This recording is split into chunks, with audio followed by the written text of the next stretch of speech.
Hello everyone watching the Paranormal M channel. Where are you tuning in from? Let me know in the comments. Thanks so much for sharing your paranormal experiences with me. Don't forget to subscribe and turn on notifications so you won't miss more spooky stories. Now, let's get into my favorite part, telling you about my own paranormal experiences. Alright, it's bedtime. Put on your headphones, grab your blanket, and get cozy. So, my mom had gone off on a little holiday, which meant I was staying with my dad for a few days. And we were in full survival mode. Ordering food for lunch, ordering food for dinner, just living that lazy life. That night, Dad looks at me and goes, "Hey, can you grab chicken rice from that place nearby? The one a few streets down?" I'm like, "Yeah, sure, easy." So I bike over, pick it up, and on the way back I park my bike and start walking the last bit to our apartment. But here's the thing, there was construction happening right at the main gate, so residents couldn't use the normal entrance. We had to take this alternate route that was, honestly, kind of gross. Narrow path, uneven ground, overgrown plants everywhere, thick trees leaning in like they're listening to you. And of course, because I'm me, I'm walking with the chicken rice in one hand and scrolling reels on my phone with the other, not even looking up properly.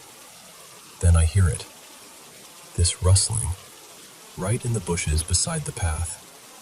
I freeze for like half a second, but then I tell myself, "Relax, Rylan, it's probably a lizard, or a rat, or just the wind.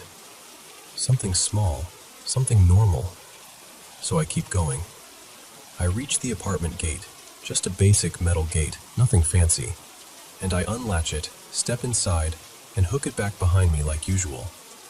Then I start climbing the stairs. I pass the first floor, heading up toward the second, and bang! The gate behind me starts shaking like it's about to rip off its hinges. Not a gentle rattle, not a wind pushed it kind of shake. Violent, like somebody was throwing their whole body into it, like they were desperate. Like they needed to get in. My heart went straight up into my throat. And here's the part where I admit something embarrassing. Instead of doing the smart thing, like running upstairs and locking the door, I turned around. Yeah, I went back down. I'm creeping down the steps, chicken rice still in my hand like that's going to protect me. And I get to the gate and nothing. Just stillness. The gate isn't moving. No footsteps. No shadow. No voice. No anything. I stare through the bars. Empty. I even unlatched it and looked out onto the path, expecting maybe a stray dog or someone messing around. Nothing. To convince myself I wasn't imagining it, I grabbed the gate and shook it a little. Like, could it have just done that? But it didn't feel loose. It didn't feel like it would bang like that on its own. Still, I forced myself to laugh it off. Okay, whatever. Probably some weird coincidence. So I go upstairs, eat dinner with my dad, watch a bit of TV, act normal. Eventually, I climb into bed. Later that night, I'm texting a friend about it like, "Bro, the gate went crazy. I thought it was a dog or something." And while I'm typing, it just hits me, like a cold drop in my stomach. The construction people had cleared out all the stray dogs in the area earlier that week. They'd been complaining about them hanging around the site. There weren't any dogs left. I just stared at my phone, rereading what I wrote, and I swear my hands started trembling. My skin went prickly. My chest felt tight like I couldn't get a full breath. Because if it wasn't a dog, then what the hell was it? That banging felt real, like something was right there on the other side of that gate, and it wanted in.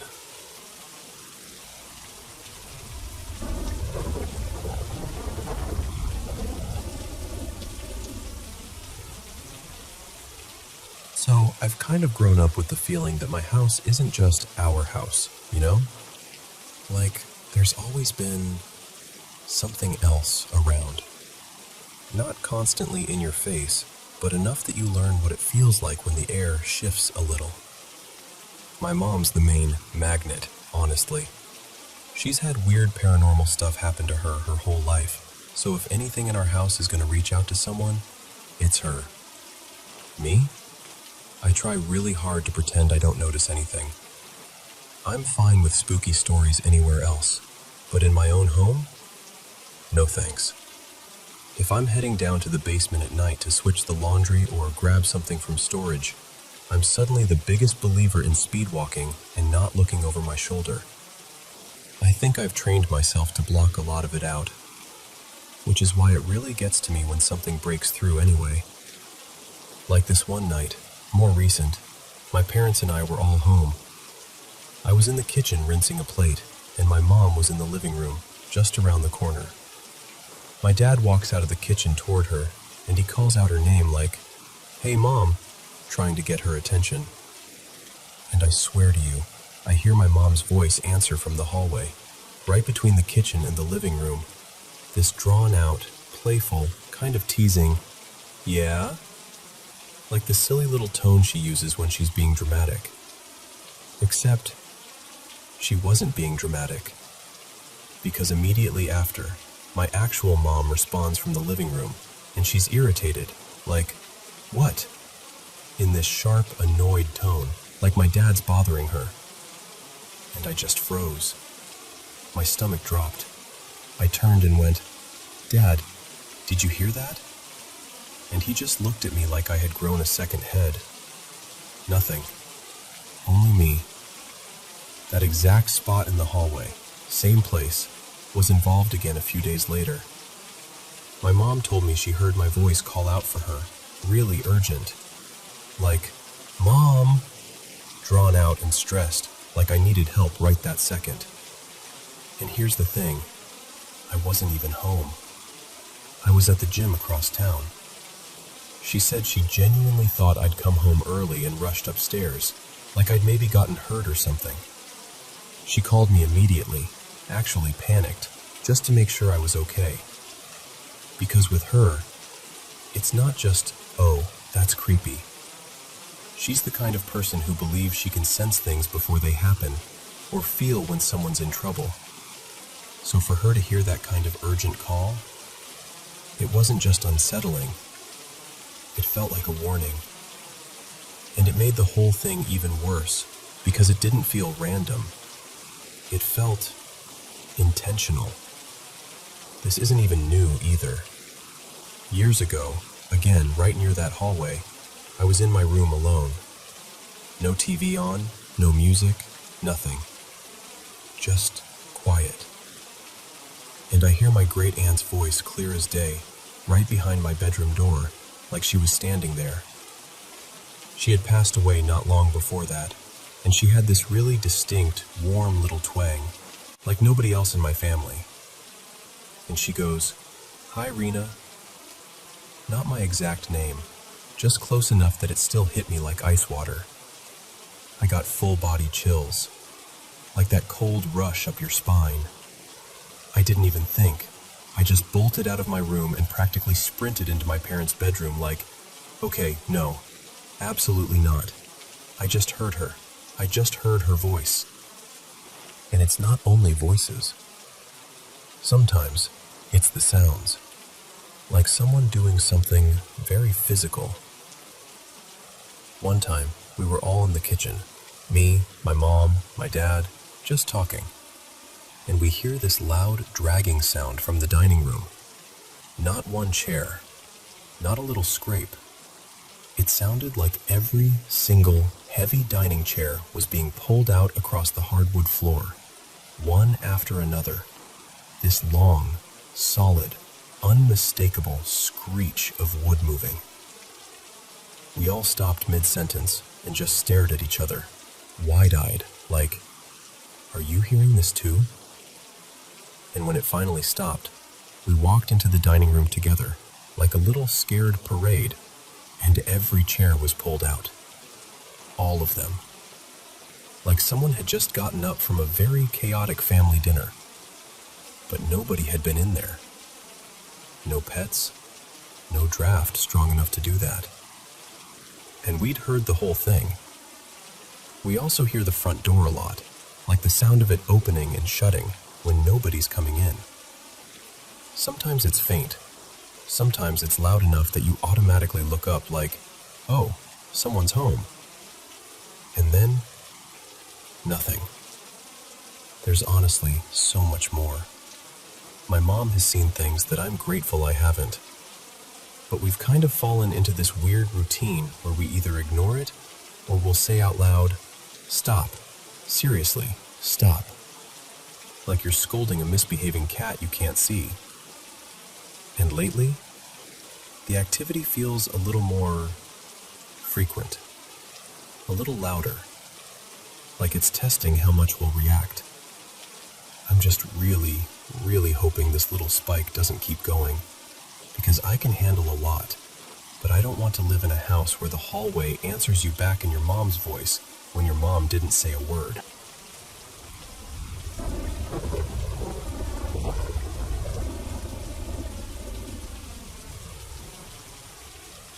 So, when I was little, I lived at my grandparents' place for a while.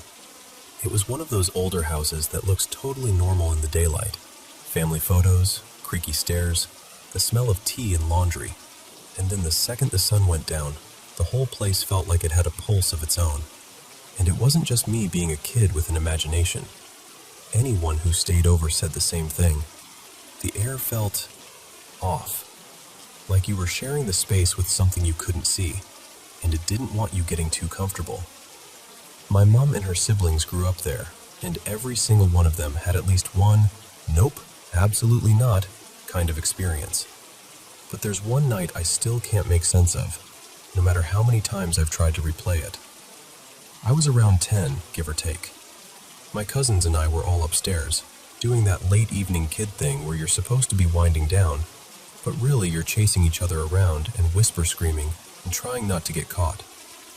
There were 3 of us in the mix at that moment. Me, my youngest cousin Ellie, and my middle cousin Mara. We were tearing up and down the hallway, dodging into bedrooms, laughing, daring each other to go further. Mara chased me and Ellie into the spare room at the end of the hall, the one with 2 sets of bunk beds. It had that particular kind of darkness, even with the lights on, like the corners held onto shadows longer than they should. Me and Ellie scrambled onto the top bunk of the bed furthest from the door, both of us giggling and breathless.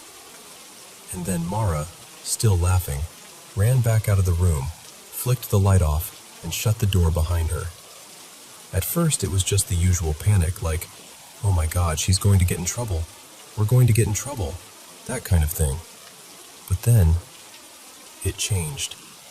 The second the door clicked, it was like something in the room shifted.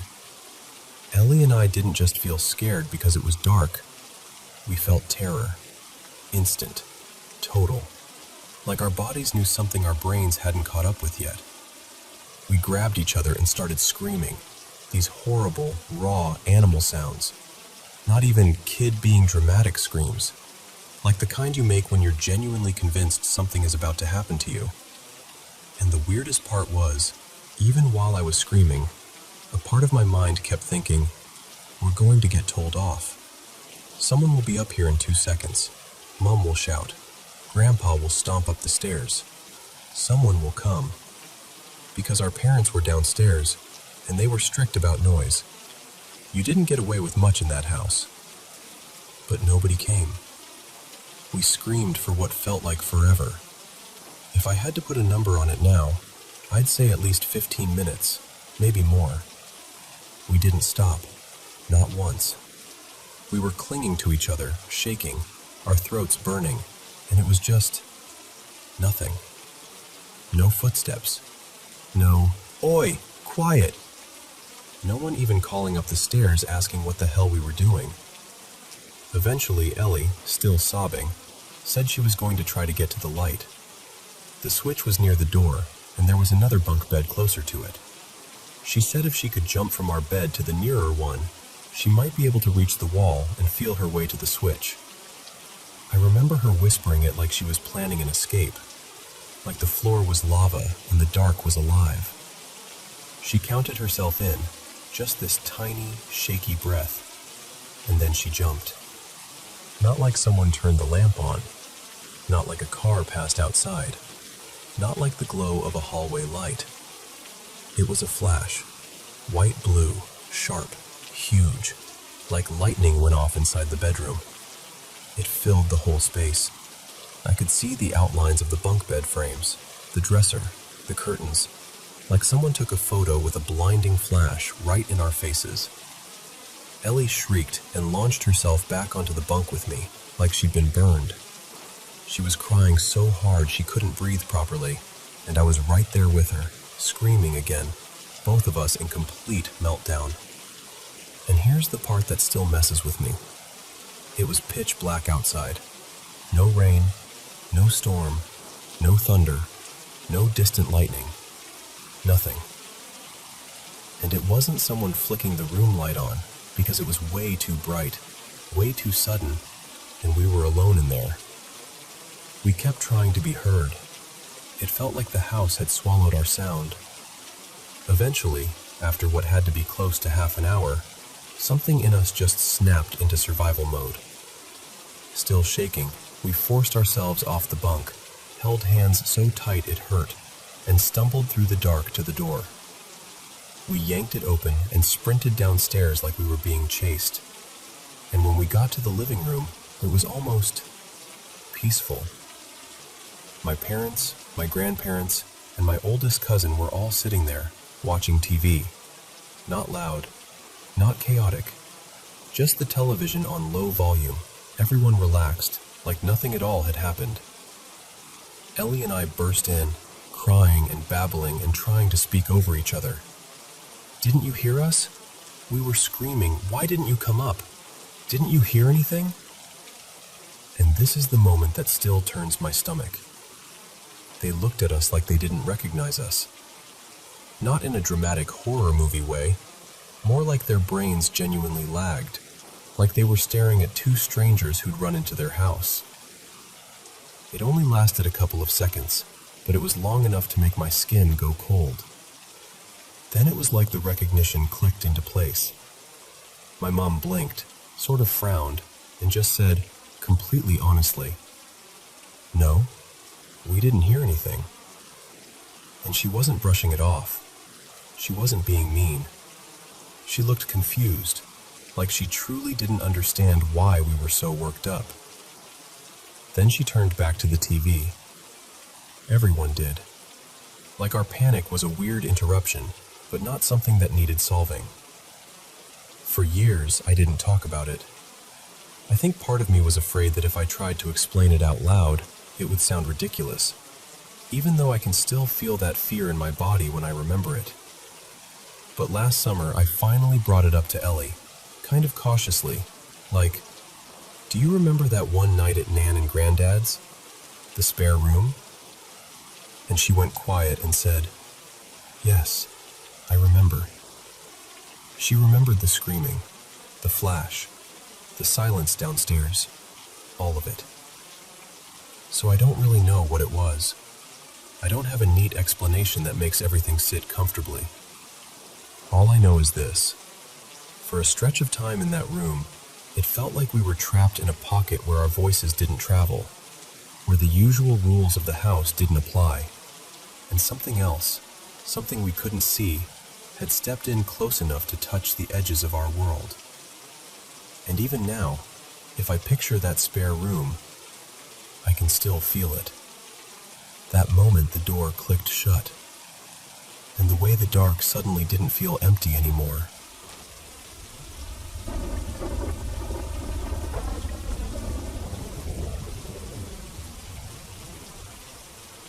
So, I want to tell you about something that still catches in my throat when I think about it. About 8 years ago, a girl I went to high school with, her name was Kara, and her brother were killed. It was over something ridiculously small, like a pointless argument that should have ended in an eye roll, not that. It made the news. It was everywhere for a while. And I'll be honest with you, I was shocked, but I didn't fall apart the way some people did. Kara and I had been close once, but we hadn't really spoken since graduation. You know how it goes. Life happens, friendships fade, You blink and suddenly years are gone. I followed the case.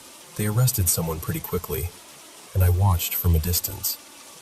I remember seeing her mom on the TV, this raw, unbearable kind of grief, and I saw the posts from friends who were still in her orbit.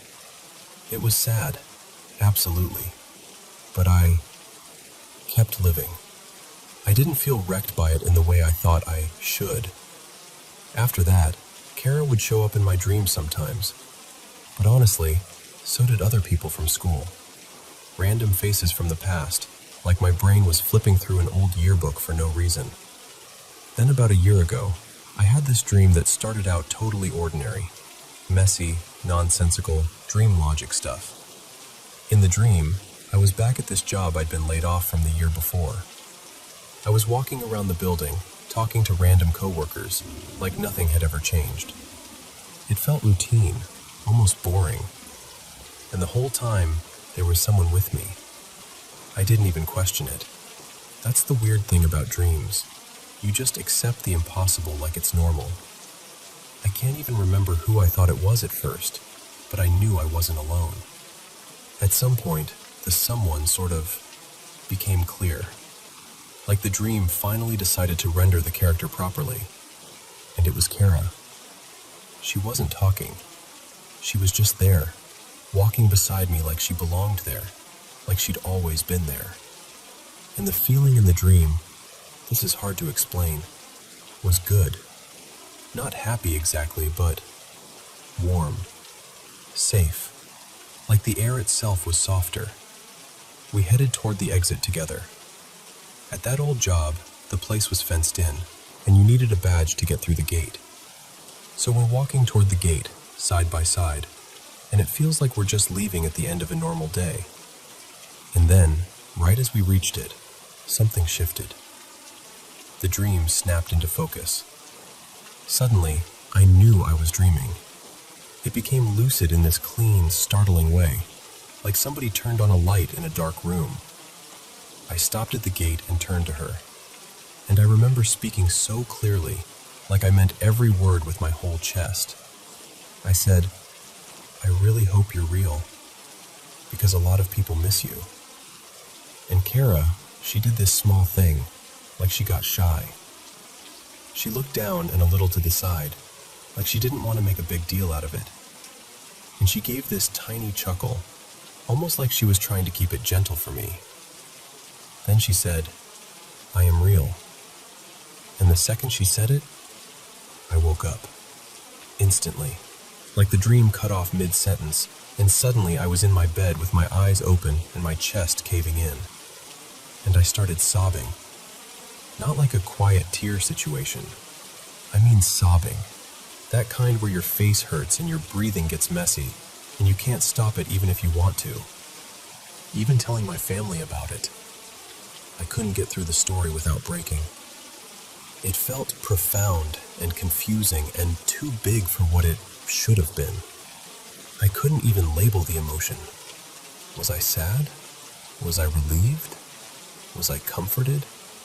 Was I grieving something I never properly let myself grieve? I didn't know. I just knew it overwhelmed me. And the strangest part is, I've had lucid dreams before. Not often, but a few. Usually in nightmares, where I suddenly realize, okay, this isn't real. How do I wake up before the bad thing happens? So it's not like lucidity itself was new to me. But this was different. This didn't feel like escaping a nightmare. It felt like being given something. Like a brief, impossible moment of connection that left a bruise behind. Not in a bad way, just tender. Like someone pressed a thumb into an old spot in my heart and reminded me it was still there. And I still don't know what it was. Maybe it was just my brain doing what brains do. Maybe it was grief finally catching up to me years late. Maybe it was nothing at all. But it stuck with me. The way she looked down, the soft laugh, the calm certainty in her voice. I am real. And every time I remember it, a part of me still goes quiet and thinks, What was that?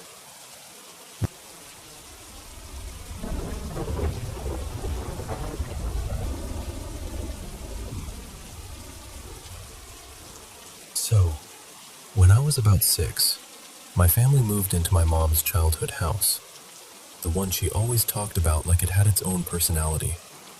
My grandparents didn't live there anymore, and for a while, it had just been rented out, kind of waiting for someone to come home to it again. It was a tiny place, 1 floor. The original part of the house was basically one long room.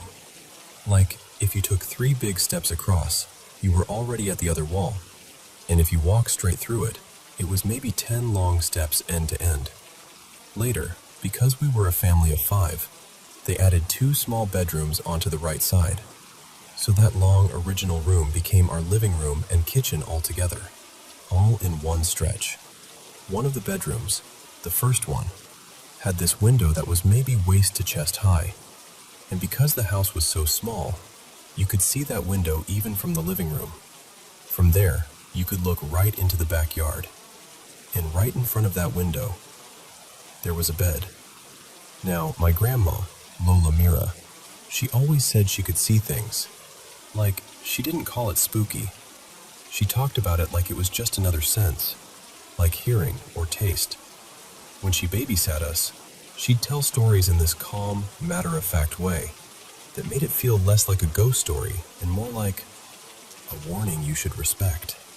We had 2 big mango trees in the backyard, and one of them stood really close to that bedroom window.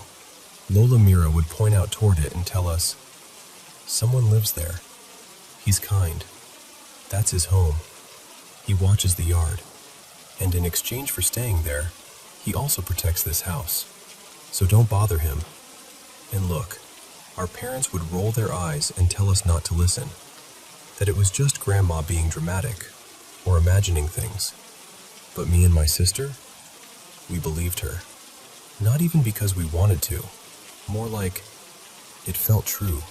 My sister and I shared a room, and sometimes when we were alone, we'd hear this faint little psst, like someone trying to get our attention without wanting to be seen. Once, my sister was messing with me, knocking on our door over and over to scare me into opening it. She stopped suddenly, and when I asked why, she just stared at me and went, "I knocked," and something knocked back. The way she said it wasn't playful anymore. It was flat, like she'd gone cold. About a year after we moved in, I was around 7, and there was a blackout one night. No lights, no fan, that sticky kind of dark where even the air feels heavier. So the whole family decided to sleep in the living room together. We pushed the table and chairs to one side, laid couch cushions on the floor, and tried to make it feel like a fun little campout. It was cramped, and because I was the smallest, they put me on the floor closest to the door of that first bedroom, the one with the window and the bed. All our pillows were on that bed, and my mom said, "Go grab them." So I did. First trip, I picked up 2 pillows at a time and carried them out. No big deal. But when I walked back in for the second trip, I don't know how else to explain it. My stomach just dropped. Like the room had turned its attention toward me. Like I'd stepped into someone else's space without permission. And because that window was right there, I couldn't help looking at it. Outside was pitch black. No backyard lights, no street glow, nothing. Just a flat wall of night. Then I felt it again. That pressure, like someone was staring so hard it had weight. I looked up, and the window was high enough that if someone's head was up there, they'd have to be, I don't know, at least 7 feet tall, maybe taller. It didn't blink. It didn't move. It just stared, wide-eyed, like it had been there a long time and had no reason to hide. And then I noticed the hands.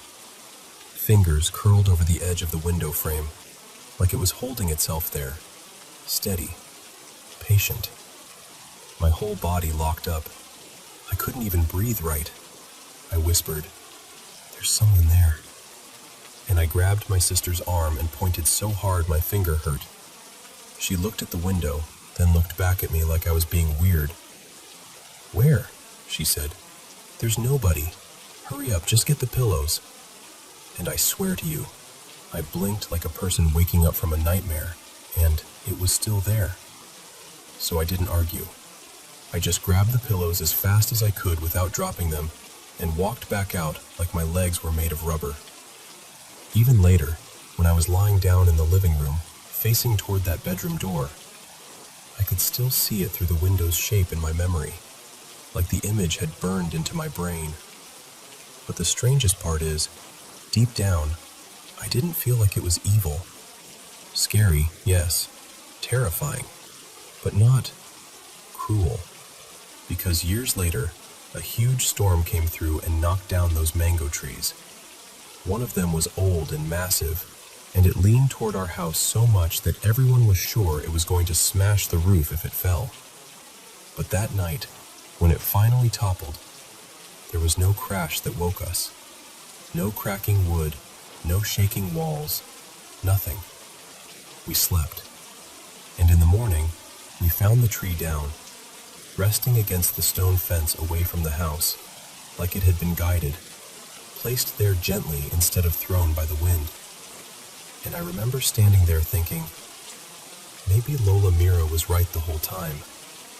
Maybe something really did live in that tree, and maybe it wasn't there to hurt us. Maybe it was there to keep the house safe, quietly, faithfully, like a watcher that didn't ask for thanks, only respect.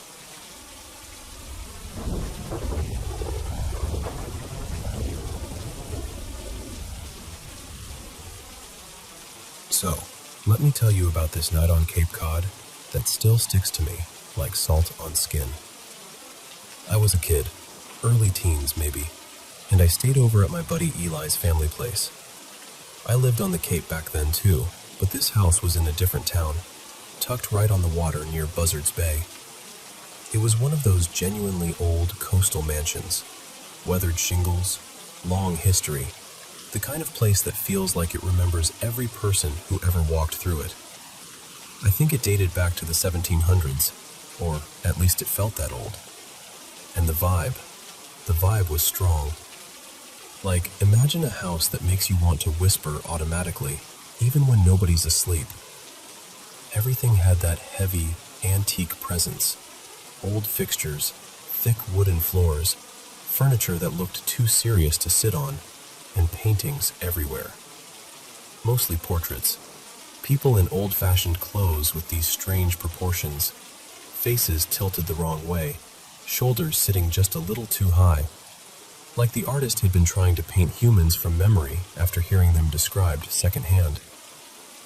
That night, Eli and I were being reckless in that dumb, teenage way where you feel invincible but also curious about anything forbidden. We got into some pills. Nothing dramatic in the moment, just enough to make everything feel syrupy and distant. And we'd also snagged a bottle of wine we absolutely did not deserve. So by the time we were stumbling upstairs, I was foggy, tired, and kind of floating. The top floor had this long hallway, like long. 10 bedrooms, maybe more, door after door after door. And here's the weird part. The farther you went down the hall, the stranger it felt. Could have been the haze, could have been my imagination, but I remember the air changing. Like it got cooler, heavier, quieter. I was wiped out and ready to crash anywhere, but Eli insisted that I take the room at the very end. He actually walked me down there like it mattered, like he was delivering me to a destination. "You're in this one," he said, all casual, with that little smirk kids get when they know something you don't. The room had this green satin wallpaper with a dark red pattern, almost like little ornaments or curling vines. Old, glossy, kind of fancy in a way that made my skin prickle. There was an ancient-looking queen bed in the center, but the sheets were clean, like the house got rented out sometimes, or at least they kept it guest-ready. And at the head of the bed were two massive portraits, floor length, bigger than a real person. One showed an older woman sewing, head slightly bowed. The other was a woman brushing her hair, back turned. The colors were bold, almost cubist, almost storybook. Pretty, technically, but unsettling. Mostly because from the bed, it looked like you were lying beneath them while they hovered above you, doing their quiet little tasks forever.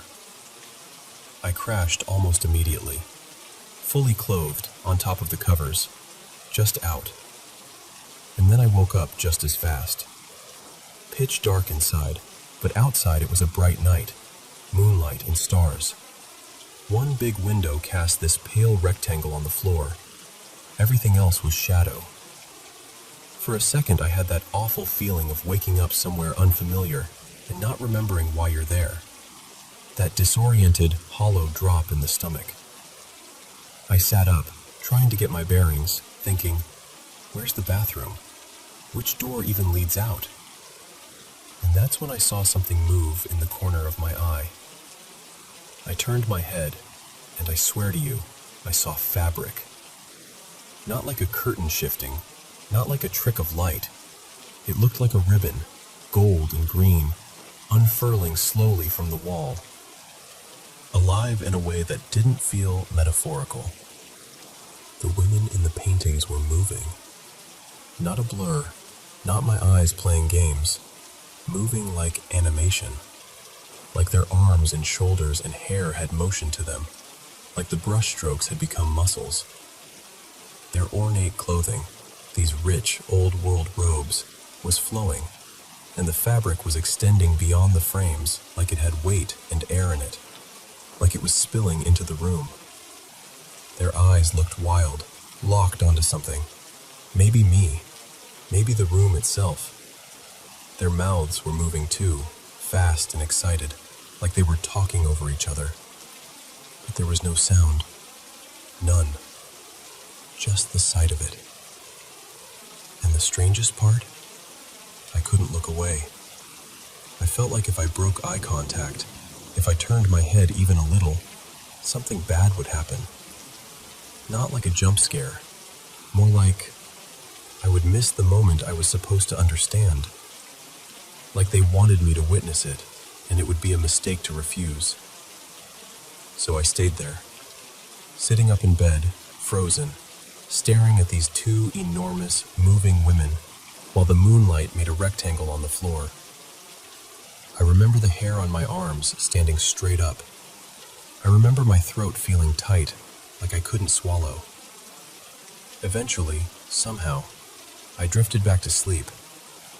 Not because I felt safe, but because my body just shut down, like it couldn't hold that kind of fear any longer. In the morning, I told Eli everything. I tried to play it cool, but I'm sure I looked pale as paper. And Eli didn't freak out. He didn't laugh. He didn't even look surprised. He just gave me this small, knowing smile and said, like it was the most normal thing in the world, "Yeah, there are spirits in this house. And listen, I'm not even here to claim I know what it was. I was tired. I was messed up. I was in a strange room in an old mansion full of unsettling portraits. I fully understand how a brain can stitch together something vivid when it's in a bad state. But I also know what I saw. And I know how it felt. Like that house had been waiting a long time for someone to wake up in that room and look up at those paintings in the dark.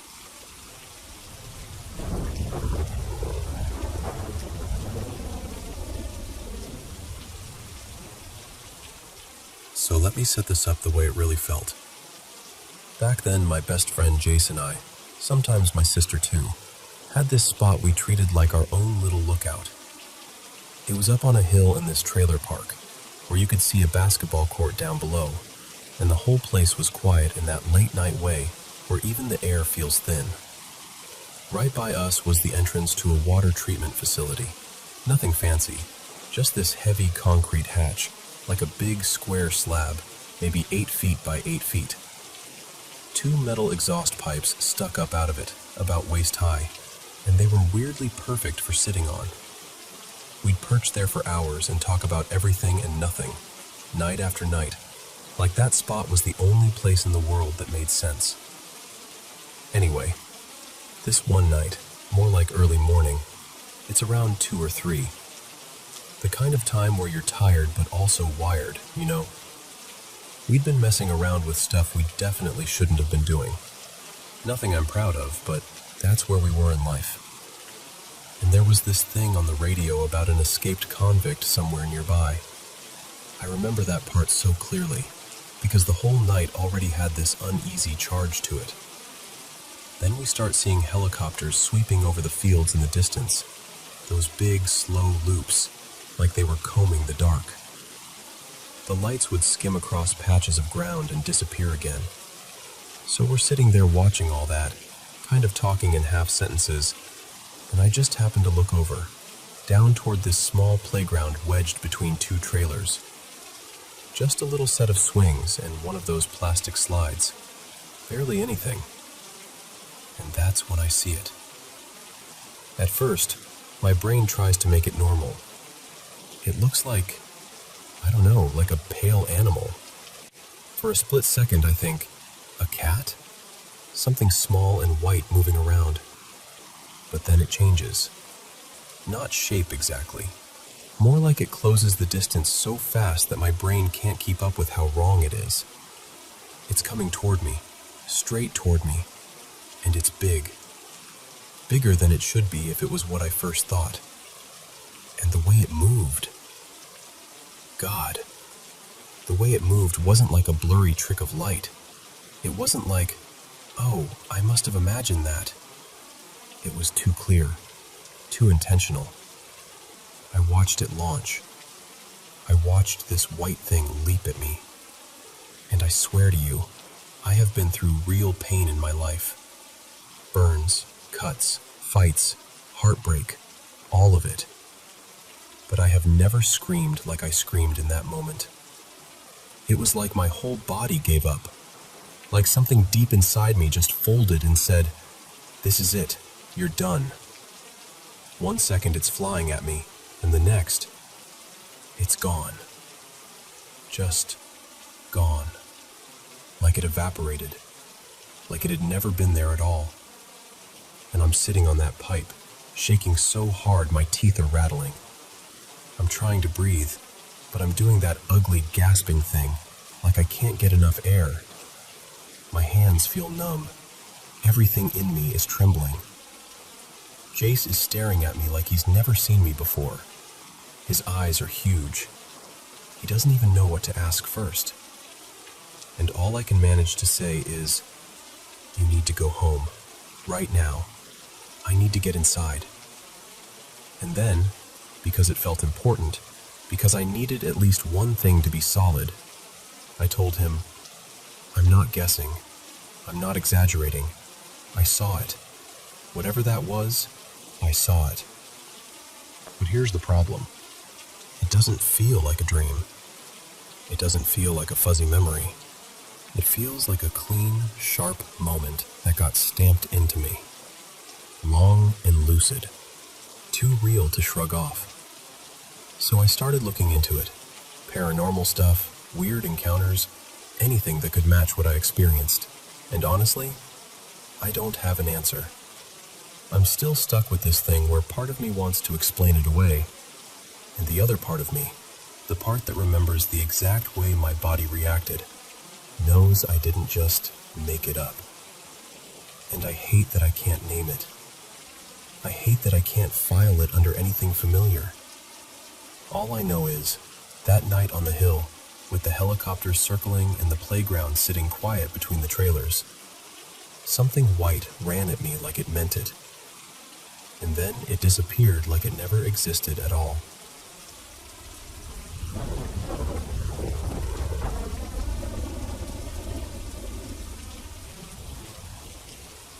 Alright, let me tell you about the one room in our hotel that I genuinely wish I'd never numbered.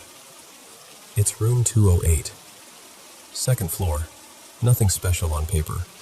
Same layout as the others, same bed, same TV, same everything. But if you've ever had a place in your life that just felt off the second you stepped near it, that's 208. So, quick background. My name's Darren. My wife, Mara, and I buy struggling businesses, clean them up, get them running right, and usually sell them after a few years. We've flipped restaurants, little shops, the usual chaos. Mara's the kind of person who gets bored if she isn't fixing something. So one day she goes, "Let's buy a hotel." And I'm thinking, sure, how bad could it be? We bought this hotel in a smaller town, maybe 50-something thousand people, on the rougher end of town. We kept some staff, let some go, and we decided we'd run shifts ourselves at first.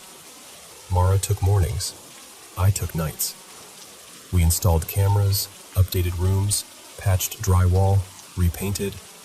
I even went out and bought a ridiculous pile of flat screens, like I was stocking an electronics store. We also allow pets, which, let me tell you, prints money. Most hotels around us don't, so we stay busy. And that's where room 208 first showed its teeth. One night, this guy checks in with 3 dogs. We usually cap it at 2, but he seemed fine, so I took a big deposit and let it slide. I watched him on camera. Normal enough. He goes into 208, shuts the door. Everything quiet. Then around 2 a.m., those dogs start barking like the room is on fire. Not normal barking. Not someone walked by barking. I mean full-blown, panic, desperate we need out barking. I get 3, 4 calls from other guests complaining. I go upstairs and knock. "Front desk. Sir, you need to quiet the dogs." Nothing. I call the room. Over and over. No answer. So I grab my master key card and go back up, and the dogs are losing it even harder. Scratching, whining, barking, throwing themselves at the door like something in there is trying to kill them. I knock again, crack the door open a little, and I'm yelling into the room like, "Sir, if you don't answer, I'm calling the police." Still nothing. Just the TV blaring and those dogs in full terror mode. Police show up. We crack the door, and the dogs instantly rush it. The officers won't fully open it because they don't want 3 terrified dogs launching at them, which, fair.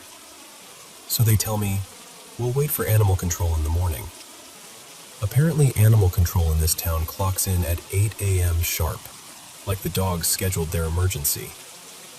So at 8, animal control arrives. Police come back.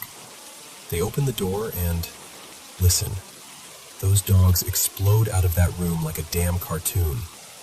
They sprint down the hall, slam through the stairwell, blast across the lobby, and bolt right out the front doors.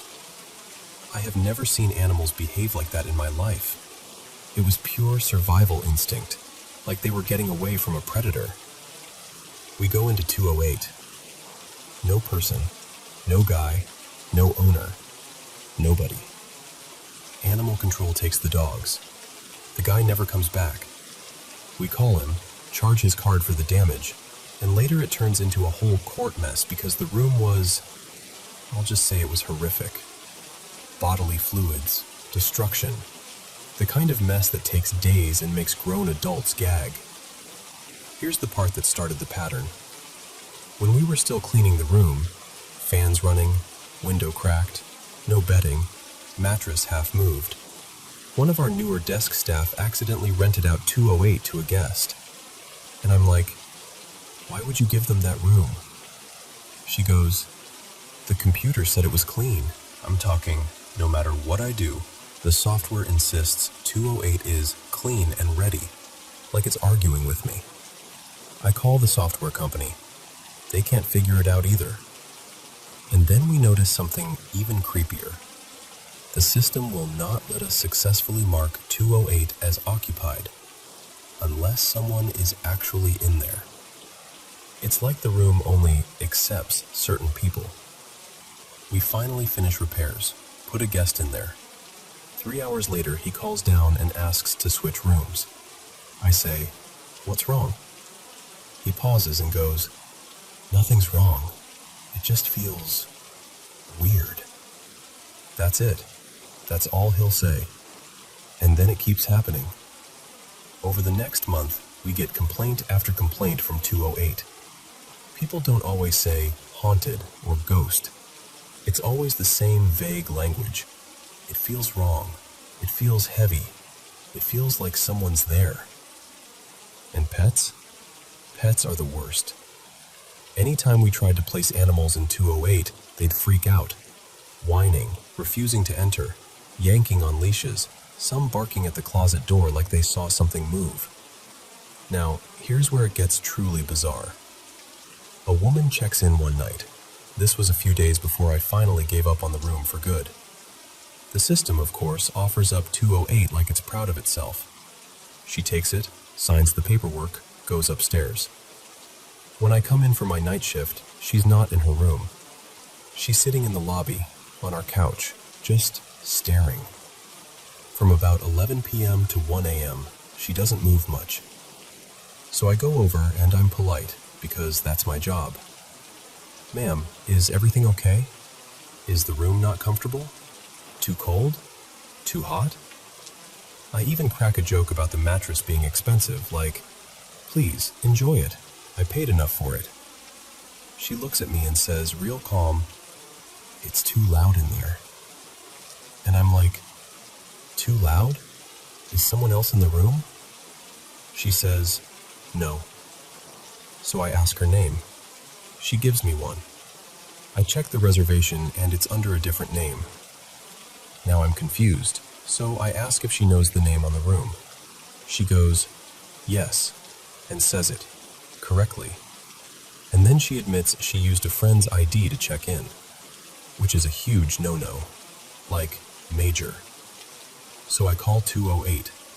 No answer. I go up, open the door with my master key. No one inside. I come back and tell her, "Ma'am, you can't just sit in the lobby all night. Do you even have a key?" She says no. Then she pulls out a cigarette and starts walking toward the front doors, and I follow her like, "Ma'am, I'm trying to help you. What is going on?" And she suddenly whips around, throws the room card at me and screams, "I'm not the one!" Just like that. I'm standing there holding a room key thinking, "Not the one? What?" She storms off. Cameras show her leaving the lot. 20 minutes later, she comes back, walks in like nothing happened, sits in the exact same spot on the couch. I tell her she can't stay here. She looks up and screams again, "I'm not the one!" I'm not proud of it, but in my head I'm like, okay, something is seriously wrong with this woman. Then she yells, "Leave me alone or I'm calling the police. I'm not the one." So I call the police myself. They show up, ask her basic questions. She doesn't know what day it is, doesn't know where she is. They say she lives nearby and they drive her home. But then I do the camera review, because now I'm fully locked in. And sure enough, a man did check in under that room. I see her go up with him. They're in there about 10 minutes. She comes back out alone. And the man? He never comes out. Ever. I watch footage for days. No hallway exit. No stairwell. No lobby. Nothing. It makes no sense. So I charge the card on file because I have the ID, I have the footage, I have the paperwork. That guy shows up furious, yelling at my front desk. "I'm not the one! I'm not the one!" We dispute it with the credit card company. We win. Then he takes us to small claims court. And I swear to you, hand on my life, he stands in front of the judge and starts yelling again. "I'm not the one! I'm not the one!" And the judge is looking at him like, "Sir, what are you talking about?" And I'm sitting there thinking, okay, this can't be coincidence anymore. Because at that point, we've had, no exaggeration, 10, maybe 20 issues tied to that room. People in 208 either panic, get irrational, or start acting like someone's accusing them of something they didn't do. Always the same words. So we finally shut it down, turned it into storage, told staff, no one goes in there alone. I'm not even kidding. People refused to clean it. Funny thing is, even after we closed it, the system still tried to offer it up sometimes as clean and ready, like it was waiting. And because I'm a business owner, and yes, I'm greedy, I eventually reopened it. Just temporarily. Big group came in. Girls' softball team wanted basically the whole second floor. We cleared out storage, cleaned 208 twice, sprayed it, aired it out, everything perfect. 4 high school girls stayed in 208.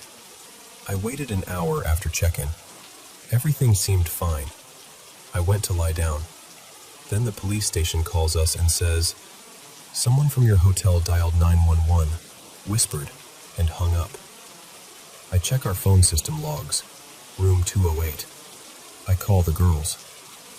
Hey, you cannot call 911 from the room phones. They swear they didn't. An hour later, it happens again. Police call. Same story. I go up. Knock. The girls are clearly asleep. Like, dead asleep. Their coach comes out furious, thinking they're prank calling. So we remove the phone from the room. Problem solved, right? At 3 a.m., every phone in our office lights up. Red alert, 911. All of them. Front desk phones, office phone, main switch. Everything screaming that 208 dialed emergency.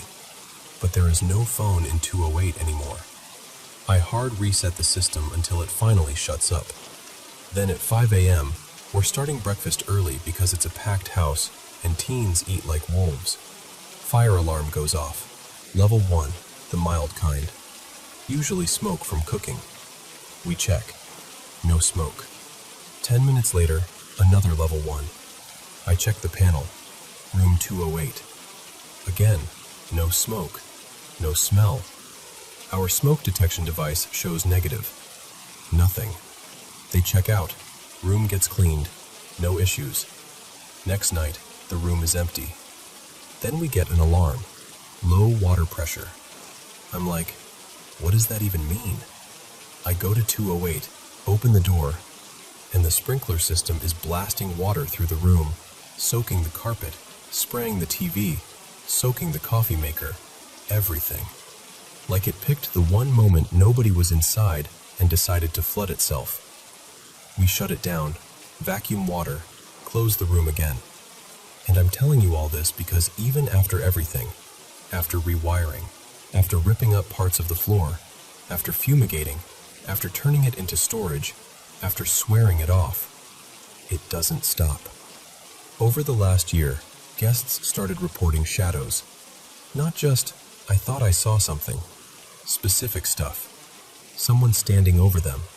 Movement in the mirror behind them. A tall, dark figure in the reflection. Staff started saying it too. Our housekeeper, she's been doing this forever. Nothing scares her. She props the door open to 208, refuses to close it behind her, and rushes like she's trying to outrun something. And the closet. I hate that closet. People report missing clothes, missing bags. One woman swore her suitcase was in the closet and it vanished. We searched everywhere. Nothing. A week later, her suitcase is suddenly sitting in our lost and found by the lobby. But there's no light, no wiring, nothing installed. It's just a plain, empty closet with a sliding door. Even the travel nurses, people who don't mess around, logical, practical, refuse to stay in 208. One of them came down in the middle of the night looking like she'd seen death and said, I don't care if you put me in a supply room, I am not sleeping in that room. She wouldn't even go back upstairs for her bags. We had to send staff to get them. And lately, it's spreading. People have started reporting shadows not just inside 208, but in the hallway outside it. Guests say they see someone standing there late at night, and when they look again, it's gone. Then last night, this is the part that finally made me sit down and talk about it. I was locking up my office, and I hear 3 loud knocks on my door. I check the cameras. No one. I open the door anyway. Hallway's empty, but out of the corner of my eye, I see something move. A dark shape, just a smear of something, slipping down the corridor toward 208 like it belonged there. And I just stood there, holding the door open, feeling my stomach sink. Because at this point, I don't know what it is. Haunted, electrical, mental health coincidences, a cursed room, a gas leak, a pattern my brain wants to connect. I've tried everything. All I know is room 208 doesn't act like a room. It acts like it's waiting, and every time we let someone stay there, sooner or later, somebody ends up staring at me like they don't recognize where they are and screaming, "I'm not the one."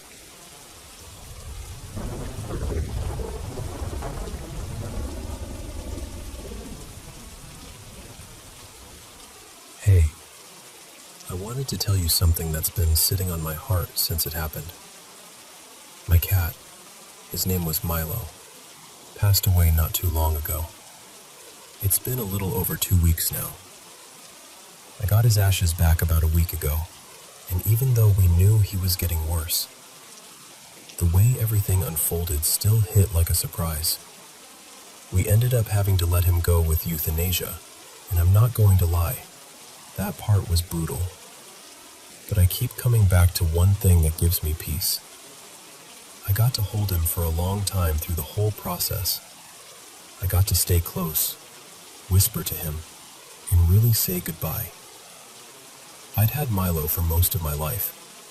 We were actually joking that we were about to celebrate him hitting his legal age in human years, like it was going to be this silly little milestone moment. And then, he didn't make it there. That still stings. If you've ever had one of those animals who's basically a whole person in a fur coat, you'll get what I mean when I say he had a huge personality. He was loud, chatty, dramatic.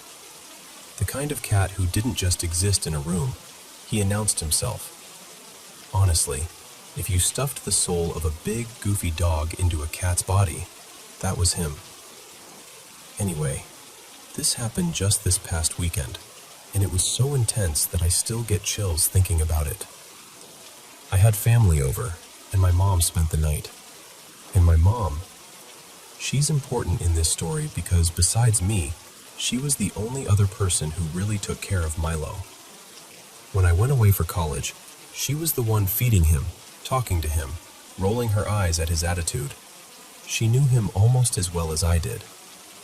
Like, she knew his moods, his routines, his exact voice. So early in the morning, still dark, I woke up to this long, loud meow coming from the hallway. And when I say loud, I mean it wasn't like a faint little, maybe I imagined it sound. It was one of those meows that has presence. It kept going, too. It didn't stop just because I woke up. And instantly, my whole body just went, "That's him." It wasn't just a cat sound. It was his tone, his specific way of calling out, like he was making sure you heard him. And at the same time, I had this strong feeling my mom wasn't in the bedroom anymore. I couldn't see well.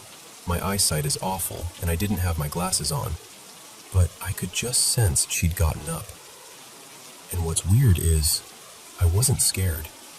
I didn't even feel confused, really. I felt this warm, calm contentment, like my heart recognized him before my brain could start arguing. I remember thinking very clearly, that's Milo. He's here. And then I just let myself relax and go back to sleep. Later that morning, my mom comes up to me and pulls me aside, and she looks nervous, like she's trying to figure out how to say something without upsetting me. and she goes, "I don't know how to tell you this, but I heard him." She said she woke up thirsty and got up to go to the kitchen, the one by the living room. Everyone else was asleep. The apartment was quiet, still dark. No TV, no talking, nothing. And the second she stepped into the kitchen, she heard a long meow. So loud she literally froze. Like her body stopped before her mind even caught up, because it sounded like he was right there in the room with her. And she said, "I knew it was him. I knew that meow." The second she said that, I got this rush through my chest and I told her, "Mom, I heard him too. From the back bedroom. Same time, and the strangest part? No one else heard it. Just me and her." We kept saying maybe it made sense because we were the ones who mothered him.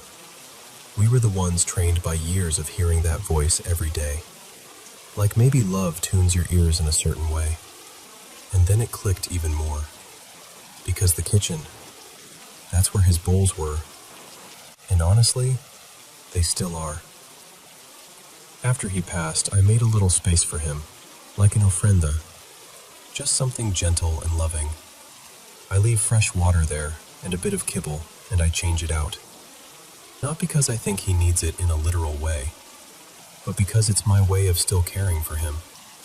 My way of saying, "You still belong here." And it hit me. Of course it was the kitchen. And of course it was that time. Because before he got sick, this was his thing. If you woke up around 4 or 5 in the morning to get water, or you went anywhere near the fridge, he'd start up immediately. This long, dramatic, "I'm starving, I'm dying, no one has ever fed me in my entire life," meow.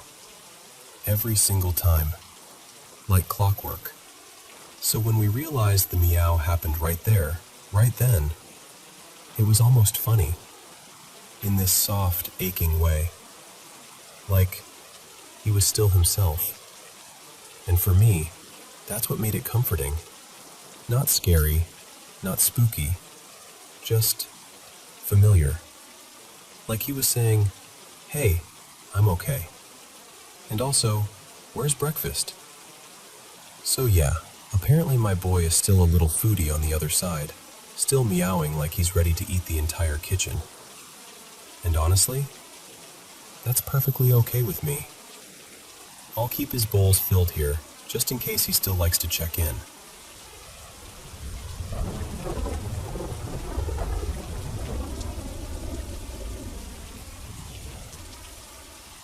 Okay, so I need to tell you something that's been sitting heavy in my chest, because I genuinely don't know if I'm being dramatic or if I should actually be worried.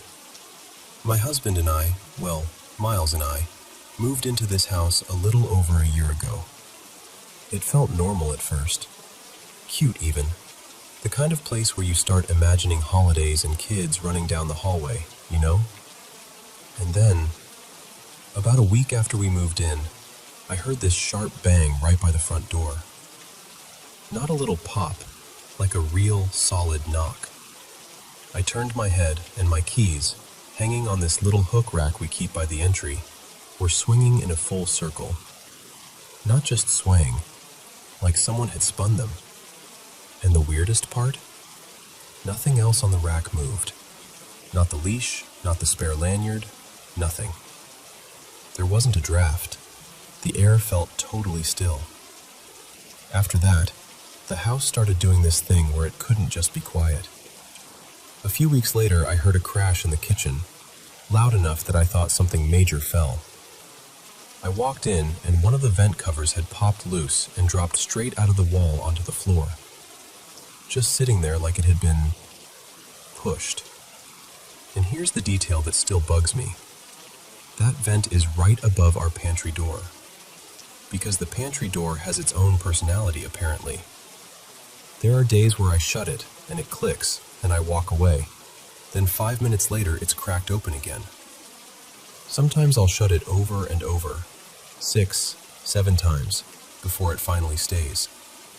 And I'd blame the latch or the hinge, except it doesn't do it consistently. It comes and goes like it's choosing when to behave. And when I'm home alone, Miles travels for work a lot. I hear things. Footsteps where there shouldn't be footsteps. Little thumps. The kind of noises that make you pause mid-breath and just listen. And I know houses make normal noises. I get that. But this doesn't feel like settling. It feels like I'm not the only one walking around. We have 2 big guard dogs. Sweet, but definitely the type who don't miss much. And they'll randomly start barking or whining at absolutely nothing I can see. It's usually at night, usually when the whole house is still, and it's never playful barking. It's that tense, low, something's wrong energy. Sometimes they'll stare at one spot like they're tracking something moving across the room. For the longest time, Miles didn't buy any of it. He'd do the whole, "Babe, it's an old house" thing, or tell me I was freaked out because he was gone so much. But then about a month ago, it happened to him. He was home, I wasn't, and he heard that same bang by the front door. He looked over. His keys were swinging in a full circle, exactly like mine had that first week. And when he told me, the way he sounded, it wasn't joking. It wasn't skeptical. It was quiet, like he didn't want to make it bigger by saying it out loud. And that night, this is the part that made my stomach flip. He woke up and swore he saw a figure in the corner of our bedroom, just standing there. He said it was only for a moment, but it was long enough for his brain to register, that's not a shadow. And he told me the dogs reacted around the same time, like they sensed something before he even sat up. We've also had this other thing with their crates. We're careful about locking them, like really careful, because somehow, every so often, we'll come home and the crates are open or partially unlatched, even though we know we secured them. We even added extra locking clips because it kept happening. And still, it happens. Which brings me to this morning. I know I closed it. I remember it so clearly because I stood there with my hand on the handle, debating if I should go back inside to grab something I forgot. And I didn't want to risk waking the dogs. I literally stood there for like half a minute doing that mental math of, is it worth it? Do I need it? Can it wait? And I decided no. I closed the door and I left. But apparently at some point after that, the front door was just open. When I got home, both crates were partially unlocked again. And one of the locking pieces, the little metal clasp we use, was missing. Completely gone. We tore through the usual spots. The floor, under the couch, the crate tray, by the entryway, everything. It's like it evaporated. So now I'm sitting here with this pile of weird that keeps growing, and I don't know what to do with it. Because part of me wants someone to look me in the eye and say, here, this is the normal explanation. This is why vents fall and doors won't latch and keys spin in circles and dogs bark at nothing. But another part of me is, honestly, spooked. The front door being wide open really got to me. That feels different than a noise or a creepy moment in the night. That feels like safety, like boundaries. And I keep thinking, what if we raise a family here someday? What if this isn't just a quirky house? And I hate even saying this because it sounds ridiculous, but do you think I should be worried? Like, actually worried? Not just unsettled. Because I don't even know what I'm asking for. Validation, logic, reassurance, a reality check, anything. I just know I don't like the feeling that something in this house can touch things, and open things, and leave us guessing.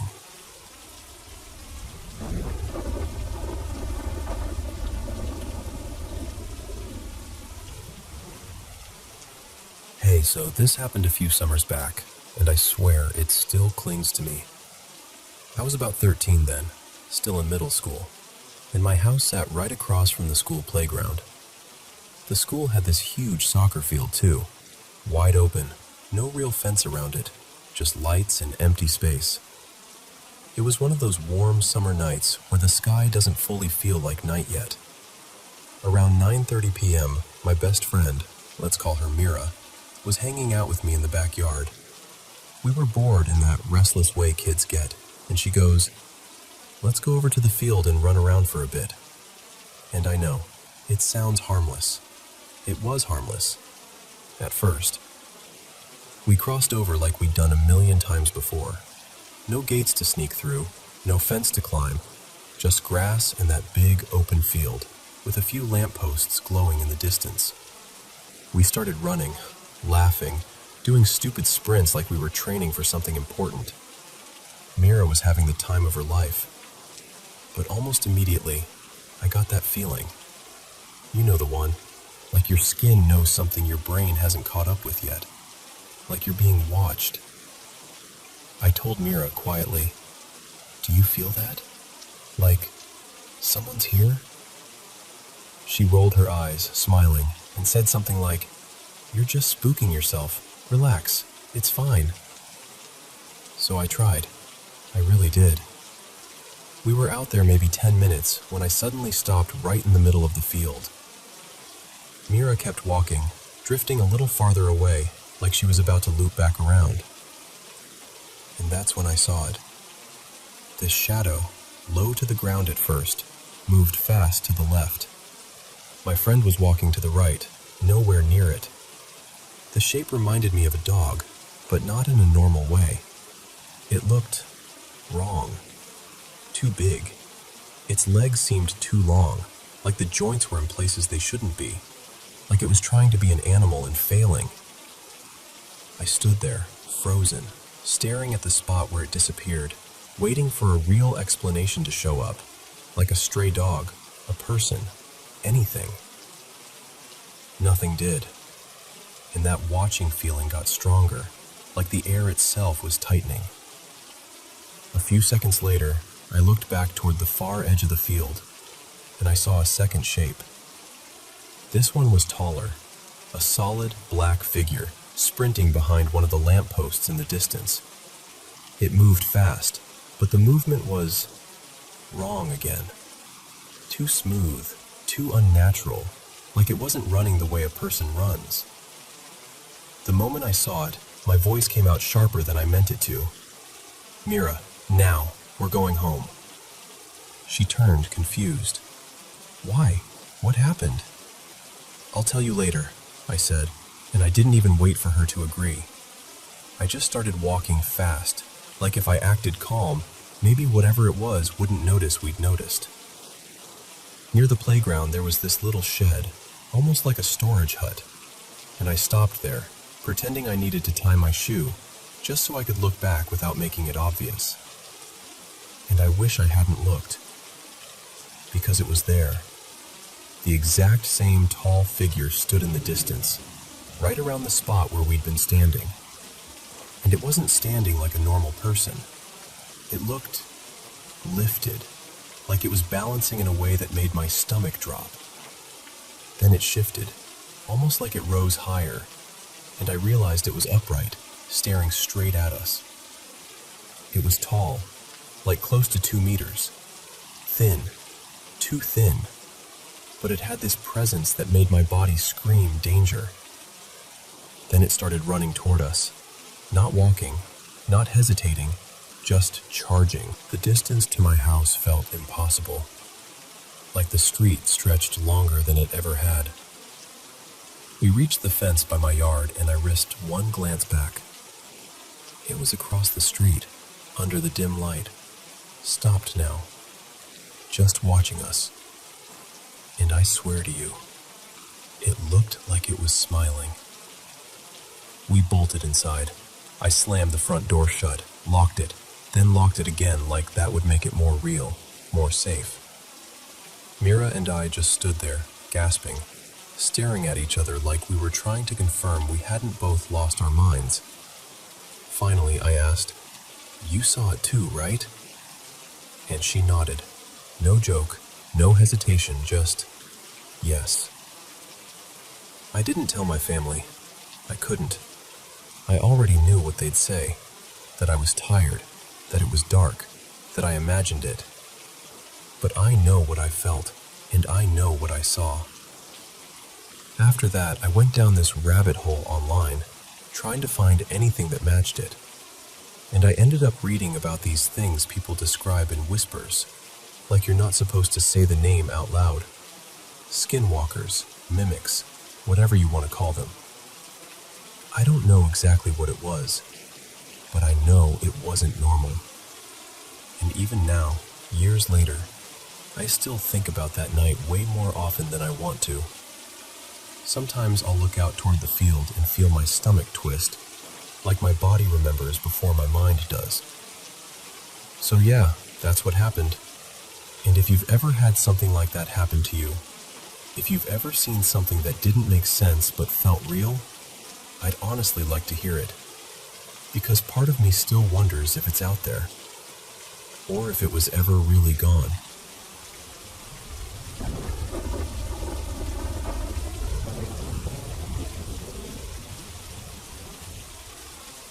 So, my friend Maddie stayed over the other night, mostly because it had been forever since we'd really hung out, and she'd just gotten back from this weekend trip to the Stanley Hotel. She was buzzing about it, in that wide-eyed, you wouldn't believe what I felt in that place kind of way. Maddie's always been the intuitive one. Like, she's the type who can walk into a room and immediately clock the energy, the mood, the presence of something. Me? I'm aware, but not like that. I've always felt things in the background, like a subtle shift or that weird sensation of being watched, but I've never actually seen anything, not clearly. Still, lately I'd been thinking about trying to get more in tune with it all, even though honestly I haven't done much besides one thing. I've always felt like I have this gentle, protective spirit around me. I started calling her Eliza a while back, just because the name felt right. It sounds silly when I say it out loud, but she's always felt kind, grounding, like a presence that doesn't want anything from me except to keep me safe.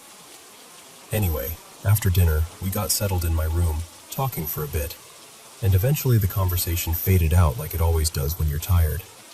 Lights off, quiet.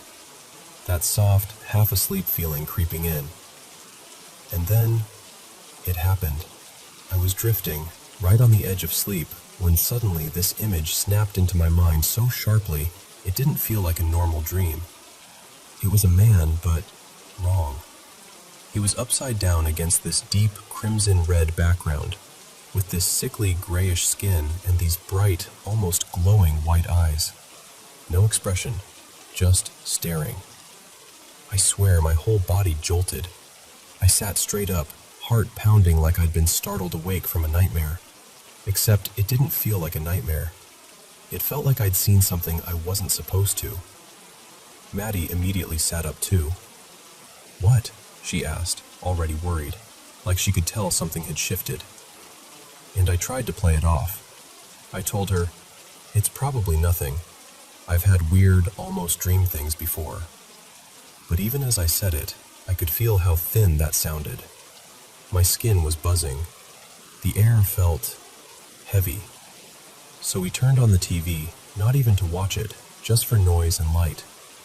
We scooted a little closer together, that instinctive don't leave space between us feeling. And then I started scanning my room. Just looking. Not because I wanted to find something, but because my body was acting like it already knew something was there. That's when I saw it. In the corner near my door, there was this tall, fuzzy, human-shaped figure. Pale, almost whitish, like it wasn't fully solid. Not a person, but shaped like one. And it was just standing there. I froze so hard I swear I forgot how to breathe for a second. And I turned slowly to Maddie and I said, as calmly as I could, trying to sound like I wasn't about to fall apart, "Okay, I might be paranoid. I might be imagining it. But is there something standing in that corner?" The way her face changed, like instant terror, told me everything before she even spoke. She whispered, "Yes." And that was the moment where I think my stomach dropped through the floor, because it wasn't just me. We weren't feeding off each other's fear. We were seeing the same thing. Maddie admitted she'd noticed it earlier, but she was trying to ignore it, like sometimes you do when you don't want to invite attention. But once I said it out loud, it was like the room acknowledged that we acknowledged it. We both knew we couldn't just pretend anymore. I grabbed my Bible from my bookshelf because I didn't know what else to grab. It felt like protection, like an anchor, like something that couldn't be twisted. We started asking questions, carefully, slowly. Maddie was trying to feel it out, and I was holding the Bible like it was the only solid thing in the room. And the answers were wrong. Dark. Not like a clear voice, not like a movie demon speaking English, but more like impressions, messages, a pressure that pushed meaning into your mind. It kept circling the same ideas: evil, danger, she shouldn't be here, like it wanted Maddie out, like it was targeting her. And then, everything shifted again, because I felt Eliza. It's hard to explain, but it was like warmth moving through static, like a familiar presence stepping between us and whatever that thing was. Maddie's eyes got wide, and she swallowed hard, like she was hearing something she didn't want to hear. And she started saying phrases out loud, like they were being handed to her in pieces. "The man. He's here. Corner. Get him away." I swear to you, it was the most terrified I've ever been while still being fully awake. So I started reading scripture, not because I knew the right verses, but because I needed my voice to do something besides shake. I needed to fill the space with something stronger than fear. Maddie stayed focused, like she was trying to push Eliza forward, asking for protection, asking for it to leave. And then, this part still gives me chills. Even the air changed. We both got this wave of cold, like goosebumps sweeping over our arms at the same time. And then it was like the room exhaled, like pressure lifting, like the corner wasn't crowded anymore. We looked, and it was gone. No fuzzy figure, no standing shape, nothing.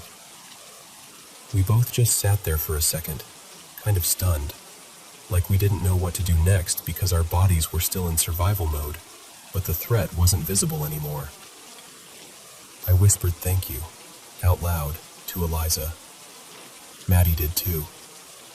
And I moved the Bible from the bookshelf and set it right next to the bed, like I didn't want it far away for even a second. We did eventually fall asleep, but it wasn't restful. We both woke up multiple times throughout the night, like that lingering adrenaline wouldn't let us fully drop. But the thing never came back. At least, we never felt it again. Never saw it again. And I'm still spooked. I really am. Because it's not the first weird thing that's happened around me, but it's the first time I've ever actually seen anything. Even if I couldn't see the details like Maddie can, I saw enough. And now I keep wondering, did something open up in me? Is that going to happen again? Was it a one-time thing because Maddie brought that energy back with her from the hotel? Or because I've been thinking more about being receptive? I don't know. All I know is that it scared me, and I don't feel like I have a clear next step besides trying to stay grounded and not spiral. But yeah, that's what happened. And honestly, even saying it out loud still makes my skin prickle.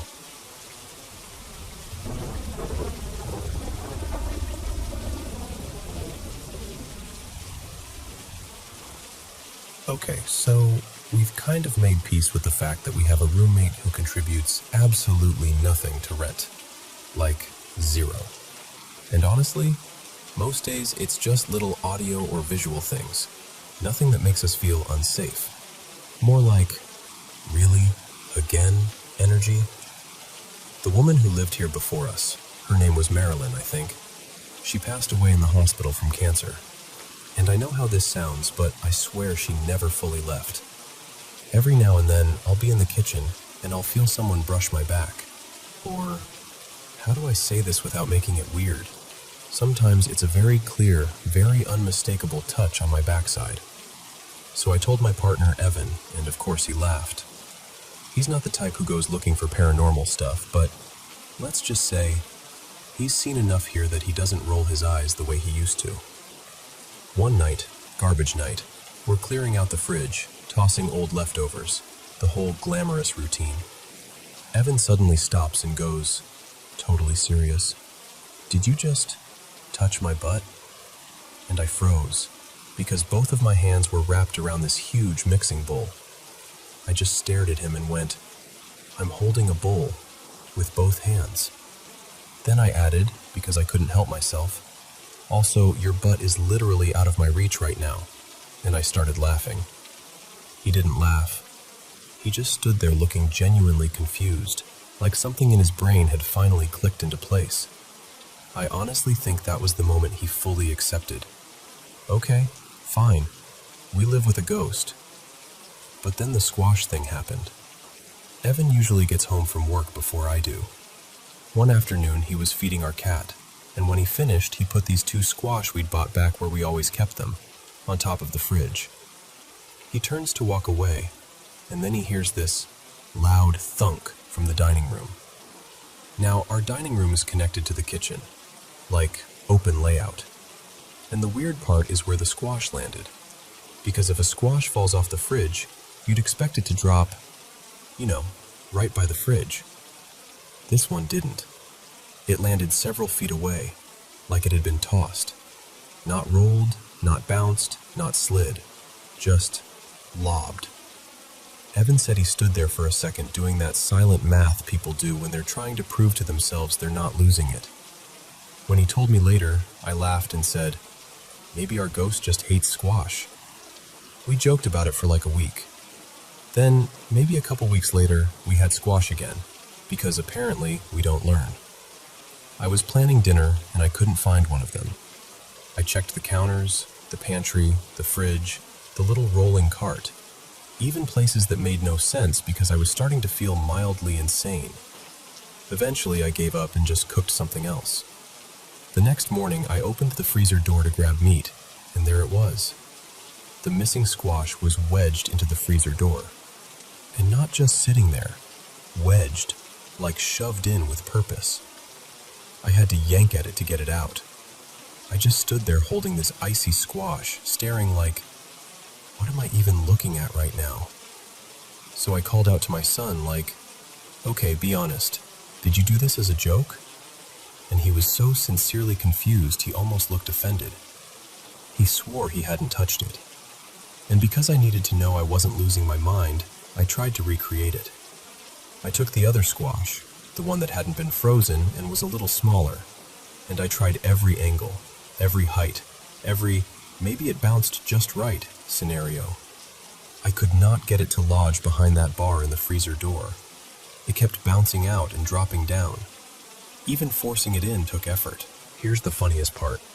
A friend of mine who's, let's call her sensitive, had been over months earlier to play Catan with us. And way before any of this squash nonsense, she casually mentioned, "Oh, there's a woman in your kitchen," like she was commenting on the weather. So now we call her our kitchen ghost. And our working theory, our deeply scientific Hello everyone. Welcome back to the Paranormal M channel, where we share mysterious experiences from all around the world. How have you all been lately? I'm always happy to be here telling these stories and helping you unwind after a long day. Thank you so much for sending in so many incredible experiences. Don't forget to subscribe and turn on notifications so you won't miss any new stories. Now get comfy, turn on your nightlight, and let's dive into today's mysterious experience. So, I should probably start by saying my family is one of those old world stories at the dinner table kind of families. My dad's Irish, but he moved to Italy years ago, and that's where I grew up. My mom's Italian, with a bit of Greek in her side too. So basically, I come from a long line of people who hear one strange thing happen and go, right, that means something. You know? Anyway, my dad was raised Catholic, and his parents, especially my grandmother, were the superstitious sort. Not in a cartoonish way, more like quietly alert. Like the world has thin spots in it, and you're meant to notice. My grandfather, let's call him Sean, died young. But before that, their life was already complicated. They were from a county right near the border in Ireland, and a few years after the war they left. The story in our family is that Sean had served with the British during World War II, and that didn't sit well back home with certain people. There were threats, ugly ones. Enough that the safest thing was to pack up his wife and the kids and start over somewhere else. So they ended up in northern Italy, where my dad grew up with this half-Irish, half-Italian accent that still slips out when he laughs. Now here's where the strange part begins. Not long after they'd settled, my grandmother, Maura, had an estranged mother who suddenly reappeared. One of those dramatic returns, like she'd been gone for years and then shows up acting like nothing happened. And the timing wasn't subtle either. Maura had just come into some money, a decent amount, and that's when this woman decided she wanted back in the picture. Sean didn't buy it for a second. There was a huge argument, voices raised, doors rattling, that kind of thing. And at one point, this woman snapped, grabbed her handbag, and spat at him. "I'll dance at your funeral." Then she stormed out and slammed the door so hard the whole hallway shook. My dad swears the room felt different after that, like the air had been bruised. There's this old Irish belief my dad grew up hearing, about seeing a sort of double before death, a doppelganger. Sometimes days before, sometimes on the very day. Like a warning you don't understand until it's too late. A few nights after that argument, Sean was sitting in the living room with my dad. My dad was 11 then, just the two of them, quiet evening. And my dad's younger brother, Kieran, wanders in from the hallway looking completely baffled. He goes, "Duh, how are you here?" Sean looks up like, "What are you on about?" And Kieran says, dead serious, "I just saw you upstairs, at the top of the stairs. You were standing there looking down at me." Sean immediately gets annoyed, thinking the kid's messing around, and my dad remembers his face tightening, like anger mixed with something else. Kieran keeps insisting, "No, I saw you. I stood there and you stood there, and you looked right at me." And then Sean snaps and tells him to stop lying. Kieran gets punished, and after that he shuts up about it. But years later, as an adult, he still swears it happened exactly that way. Like he'd looked up and there was Sean at the top of the stairs, still as a statue, staring down at him for several long seconds. And then Kieran walks into the living room, and Sean is there. The same man, same clothes, same face, sitting with my dad. Physically impossible. The next day, this is the part that still makes my stomach go cold. Sean died suddenly from a brain hemorrhage. Early 30s. No warning. No illness. He collapsed in the bathroom while shaving. And my dad, 11 years old, was the one who found him. My dad always mentions one detail, like it's burned into him. The shaving foam was still on his face. When I was 11, same age my dad was when all that happened, I had my own moment, and it still doesn't sit right in my head, no matter how I try to logic it away. That day, I was outside in our garden in Italy, bouncing on the trampoline. My mom was inside cooking.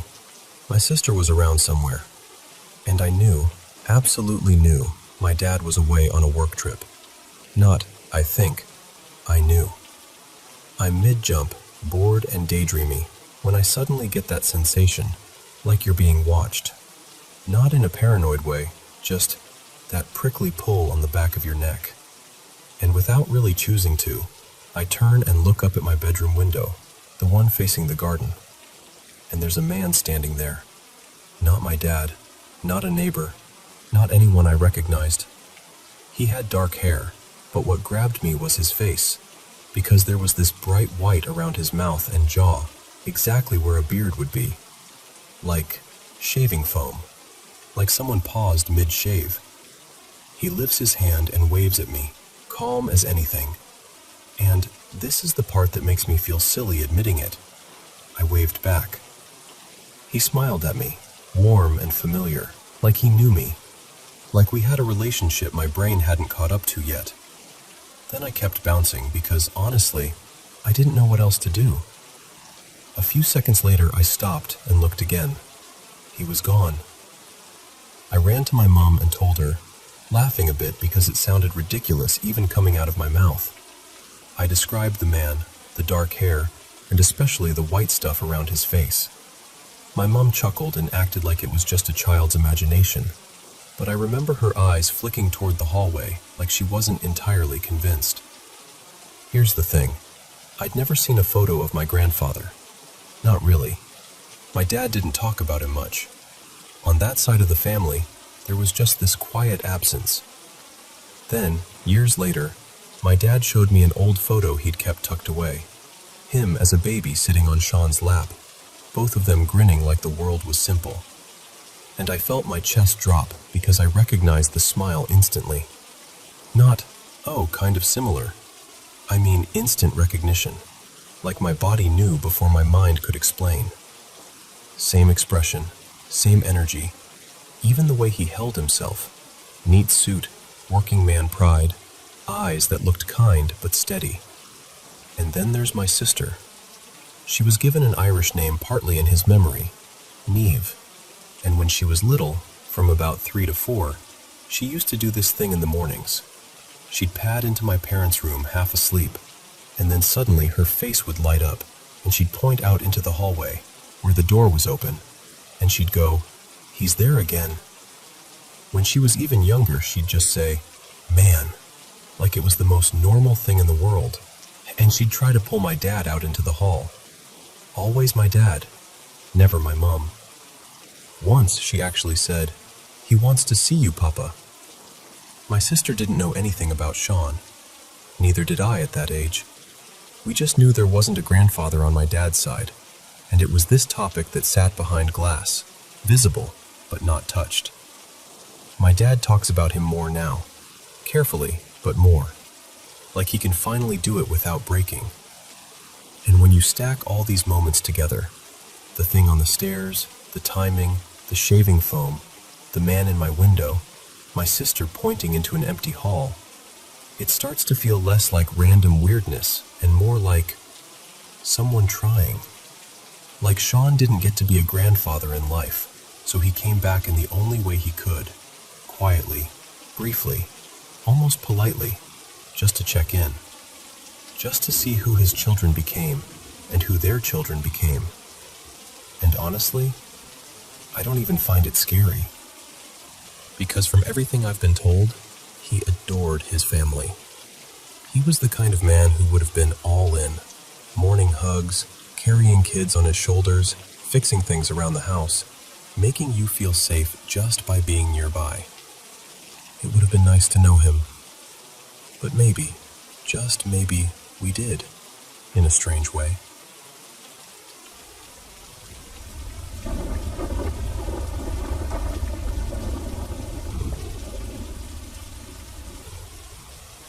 So, I've gone back and forth about telling this for years, because even saying it out loud makes it feel like it might slip through my fingers again. But it's been sitting in the back of my mind for so long that I'm finally just going to tell it the way I remember it, messy parts and all. When I was around 9, I lived on this quiet little dead-end road where everybody knew everybody. It was the kind of neighborhood where you could knock on someone's door and their mom would offer you juice before you even asked to play. And I was that kid, the one who wandered around looking for friends like it was my full-time job. Behind our house, the backyard sloped down into this long hill that ended in woods. Real woods, thick and sprawling, the kind that seemed to go on forever. I spent a ton of time out there. I knew the trees, the little dips in the ground, where the good sticks were. It felt like my territory. And then one day, I'm out there playing, and I see someone. A girl, about my age, standing just inside the trees. Not deep in, just a few steps past the edge. She had warm brown skin, really long dark hair, and the weirdest part was her clothes. They weren't dirty or torn, just not modern. Like something you'd see in an old photograph, maybe. It made my stomach do this little flip, the way it does when something is familiar and unfamiliar at the same time. I waved, because of course I did. I was friendly. I remember calling out something like, "Hi," and she looked absolutely terrified. Not shy, not cautious, terrified. Like I'd caught her doing something she wasn't supposed to do. She spun around and ran, fast, vanishing into the trees like the woods had swallowed her. I ran inside and told my mom. She gave me the classic grown-up answer. Probably just a neighbor's kid. But I knew it wasn't. There weren't any new families moving in. There wasn't even a house tucked back there. I knew all the kids on our road. I knew their bikes, their dogs, the sound of their screen doors. This was someone else. That night, I couldn't stop thinking about her. My brain just kept circling the question, who was that? And why was she so scared of me? So the next morning, I did what only a kid would do. I packed a little bag. Some crackers, a couple pieces of fruit, the kind of offering you make when you think friendship can be arranged like a trade. And I wrote a note in my best handwriting, something simple, that I'd seen her, that I was nice, that I wanted to be friends. I left it near the spot where she'd been standing, and I checked on it like 100 times that day. I even called into the woods a few times, trying to sound casual, like, "Hello?" as if she might stroll out and be like, "Oh, hi, yes, I was just passing through these mysterious woods in my vintage clothes." Nothing. The next morning, though, the bag was gone. At first I thought, okay, a raccoon. That's the logical answer, right? Animals love snacks. But then I noticed something that made my skin prickle. Where the bag had been, there was something else. A small square of cloth. It was hand-stitched, like clearly made by someone's hands, not store-bought. Deep red and burnt orange thread, and in the center was a black bird stitched in profile. Not a perfect little cartoon bird. It looked intentional, like a symbol, a crow. I stood there holding it, and I remember feeling this strange mix of excitement and dread, like I'd been answered, but not in a way I understood. Anyway, after the crow cloth, I wrote another note. I thanked her. I told her again I was friendly. I asked if she wanted to play. Next morning, the snacks and note were gone again. This time, no gift left behind. I remember standing there feeling so embarrassed, like I'd been ignored. And then, I heard it. Not a crow, not a branch snapping, a soft hoo, hoo, like an owl call coming from deeper in the woods. And yes, before you say it, I know. Following mysterious sounds into the woods is not exactly a brilliant childhood decision. But I was curious and stubborn and absolutely convinced there was someone back there. So I followed it. I walked farther than I ever usually did, pushing through brush, ducking under branches, and then suddenly the trees opened up into a clearing I swear I'd never seen in my life. It was bright, middle of the day bright, and the grass in the clearing looked almost too neat, too open, like the woods had made space on purpose. And at the far end, there was a small cabin. Not a modern shed, not some rotted ruin, a cabin that looked lived in. There were stacked logs, a little fenced area, what looked like a simple coop, and this detail has always stuck with me. A wooden rocking chair sitting by itself out in the open, not even on a porch, just in the middle of the clearing like it had been placed there for someone to sit and watch. I froze. My heart was hammering because suddenly I was thinking, this is a stranger's property. I'm going to get yelled at, or worse. And then the cabin door opened. She stepped out. Same girl, same hair, same clothes. And this time she didn't look terrified. She looked nervous, but like she'd been expecting me. She lifted her hand and waved me over, quick and small. I walked up slowly, and she pointed to herself and said, very clearly, Mara. That name has stayed with me in my bones. I tried to talk to her, but it was obvious English wasn't really her language, or at least not the one she was used to. We managed, though. You know how kids can communicate with half words and gestures and just trying. Inside, the cabin smelled like herbs and smoke. She showed me little handmade things, woven bits, carved pieces of wood, twine bracelets, tiny bundles tied up like charms. All of it made from stuff you'd find in the forest, but done with this careful, practiced skill, like she'd been making them her whole life. There were rules, though. I wasn't allowed in part of the cabin. She'd block a doorway with her body and shake her head, eyes wide, like, don't even ask. And she didn't want to go outside with me. She kept glancing toward the trees like someone might appear any second. She drew pictures in the dust on the table to explain things.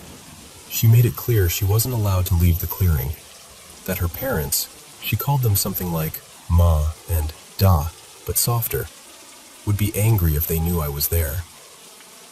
At some point she gave me this herbal tea. I drank it to be polite, but I remember thinking it tasted like dirt and bitter leaves. She watched me like it mattered whether I finished it. I asked her where she was from, and she said a word I've never been able to place. Something like Paladun or Palia. I don't even know. I just know the sound of it still rattles around in my memory like a pebble in a jar. The weirdest part is how the day ends, because after that, everything gets soft, like the edges blur. I remember her humming this low, gentle melody as she walked me back through the trees. I remember the feeling of stepping out near the front edge of my yard, like the woods had suddenly spit me back out where I belonged. And then, nothing. I just remember waking up the next morning like the night had been cut out of my life with scissors. Of course I told people. I told my stepbrother and one of my friends from down the road, and instead of laughing, they got excited. They wanted to meet her. So we did the whole snack and note thing together, like a little ritual. But after that first time, it was like the woods went quiet on purpose. No more gifts, no more signs. We searched and called and tried to find the clearing again. For weeks, then months, and it was like it had never existed. 2 years passed. We'd basically stopped talking about it, even though I never stopped thinking about it. And then one afternoon, we heard it again. Hoo, hoo. All three of us heard it, and we saw a girl between the trees, just a flicker of her before she ran. My whole body lit up with this rush of relief because finally, someone else was seeing it too. I wasn't making it up. I wasn't crazy. We chased the sound deeper and deeper, and then suddenly, the clearing was there again. I remember stepping into it and turning to grin at them, like, see, I told you. But when I looked back, they weren't there. The cabin was gone too. No coop, no fence, no rocking chair. Just grass. My stomach dropped so hard it felt like falling. I started yelling their names, spinning in circles, trying to understand how they could vanish when I'd been hearing their footsteps behind me. And then the crows started. Not one or two. A full storm of cawing, loud and relentless, like the air itself was full of wings. But I didn't see a single crow. It was just sound, everywhere, pressing in, confusing. It made my thoughts feel scrambled, like panic was shaking my brain. I remember clapping my hands over my ears and still hearing it, like it was inside my skull. I ran. I bolted back the way I thought we'd come, crashing through brush, heart pounding so hard it hurt. And the terrifying thing was that I kept thinking, I didn't come this far. Why can't I find the edge of the woods? Why does it feel endless? I was convinced for a moment that I was going to be stuck in there. And then I slammed right into them, my stepbrother and my friend, hard enough that we all stumbled. The instant we collided, the crows stopped. Just gone. Like someone flicked a switch. They were furious at me, shouting, accusing me of running off and leaving them. They said they'd been right behind me, and then suddenly I took off and disappeared, and they didn't know where to go. And I swear to you, I do not remember doing that. I remember turning around and they were gone. I remember being the one left behind. But they believed I abandoned them. When I got home, I got in massive trouble.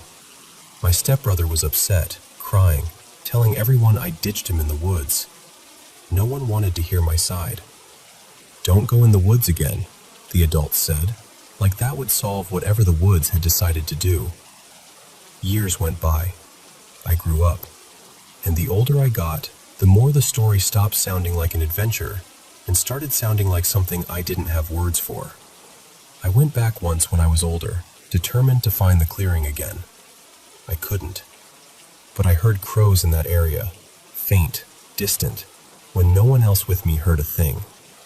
I remember standing there feeling this awful, sinking embarrassment, like maybe there was something wrong with me. But even now, as an adult, whenever I see a crow, I get this strange feeling, like it's looking back a little too long, like it recognizes me, and I don't know what to do with it. Was it just a weird childhood encounter I've built into something bigger? Was it some kind of warning? A trick of the woods in the mind? Or something I still can't fit into an explanation, no matter how hard I try? I honestly don't know. I just know it happened. At least, the way it stayed with me feels as real as anything I've ever lived through.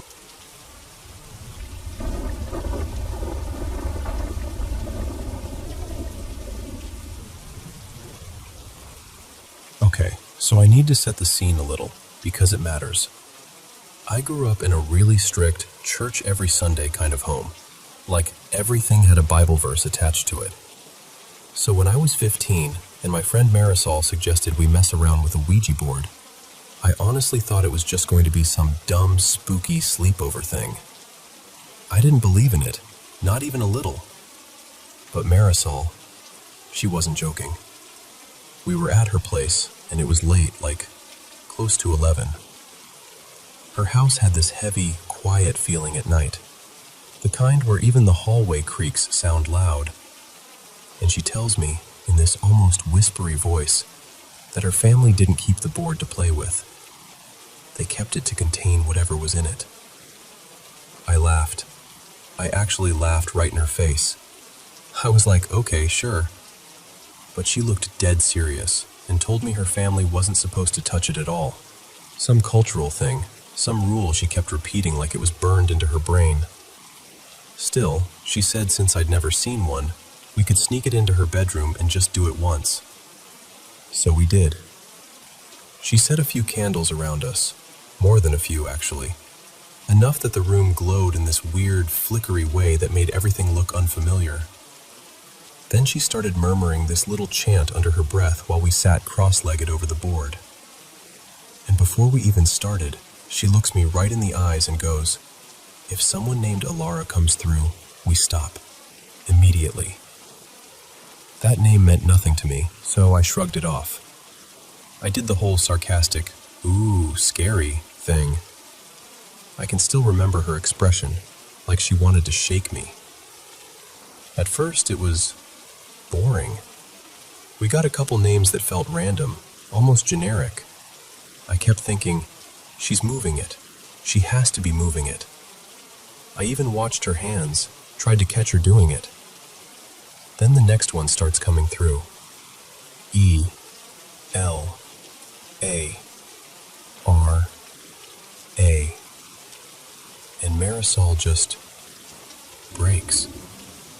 She yanks her hands back like the board burned her, and she starts crying, full-on sobbing, telling me we have to say goodbye. So we do. Clumsy, panicked, both of us talking over each other, sliding the planchette to the little goodbye like that's supposed to undo anything. You'd think that would have been it, right? But here's the part that still makes me mad at myself. The second we stopped, I felt this pull, like an itch under my skin, like I needed to do it again. And I told myself it wasn't real, told myself Marisol was just trying to scare me, and it worked, and now my brain was stuck on it. Marisol begged me not to. She said Alara wasn't just a spirit, and then she described her, tall, dark hair, and this is the part that made my stomach turn even then.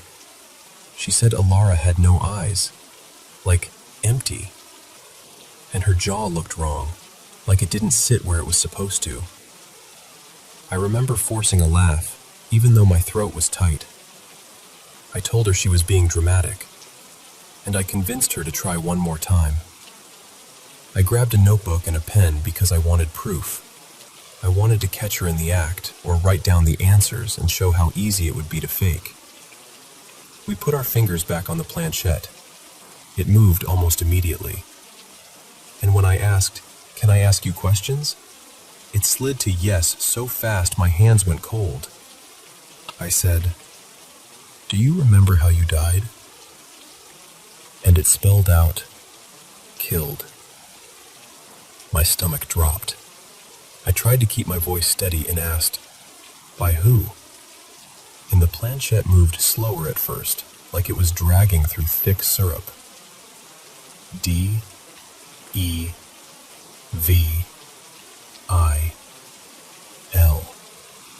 I stared at it, waiting for Marisol to laugh, waiting for anything to break the tension. Nothing.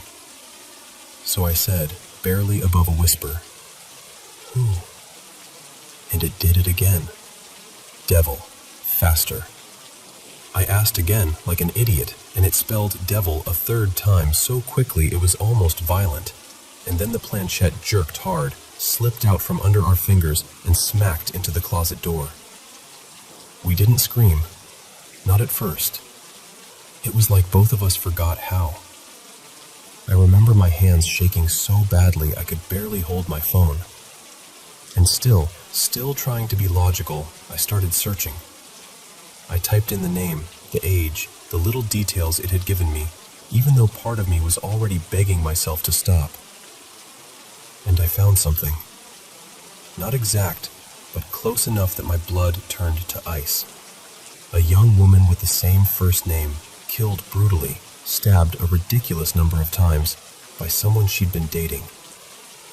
And in one of the photos, there was this shot of the guy after he was arrested, shirtless in the booking image, and across his chest was a tattoo with one word. Devil. I swear to you, the room felt different after that, like the air got heavier, like the candles weren't just flickering, they were struggling. I didn't want to be brave anymore. I asked Marisol to keep every light on. She turned the TV on, some sitcom, something with a laugh track. I remember it because it felt so wrong, hearing canned laughter in that room. Eventually I drifted off, still tense, still listening for, I don't even know what. And then I woke up. Not slowly. My body snapped awake like something yanked a string inside me. But my mind was screaming one thing over and over. Don't open your eyes. Don't open your eyes.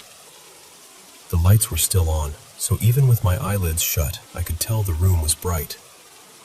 Until it wasn't. A shadow started to slide over that brightness, slowly, like something leaning in. And then I felt it, hair brushing my cheek. It wasn't a quick touch. It was soft and deliberate, like someone was letting it drag across my face on purpose. For 1 second I thought, Marisol is messing with me, like she finally decided to go full prank and scare me for real. so I rolled over fast, shoved my face into the bed, and reached for her leg, like, "Okay, stop." She was right there. Still. Completely still. I whispered her name, barely moving my lips. "Marisol, wake up." And without opening her eyes, without shifting at all, she answered immediately, like she'd been awake the whole time. "Be quiet," she whispered. "She's here." That was it. That's all she said. I started crying, quietly, into the pillow, trying to make myself smaller, trying to disappear. And somehow I fell asleep again, not because I felt safe, but because my body just gave up. In the morning, we didn't talk about it. Not once. And I never went back to that house. Not ever.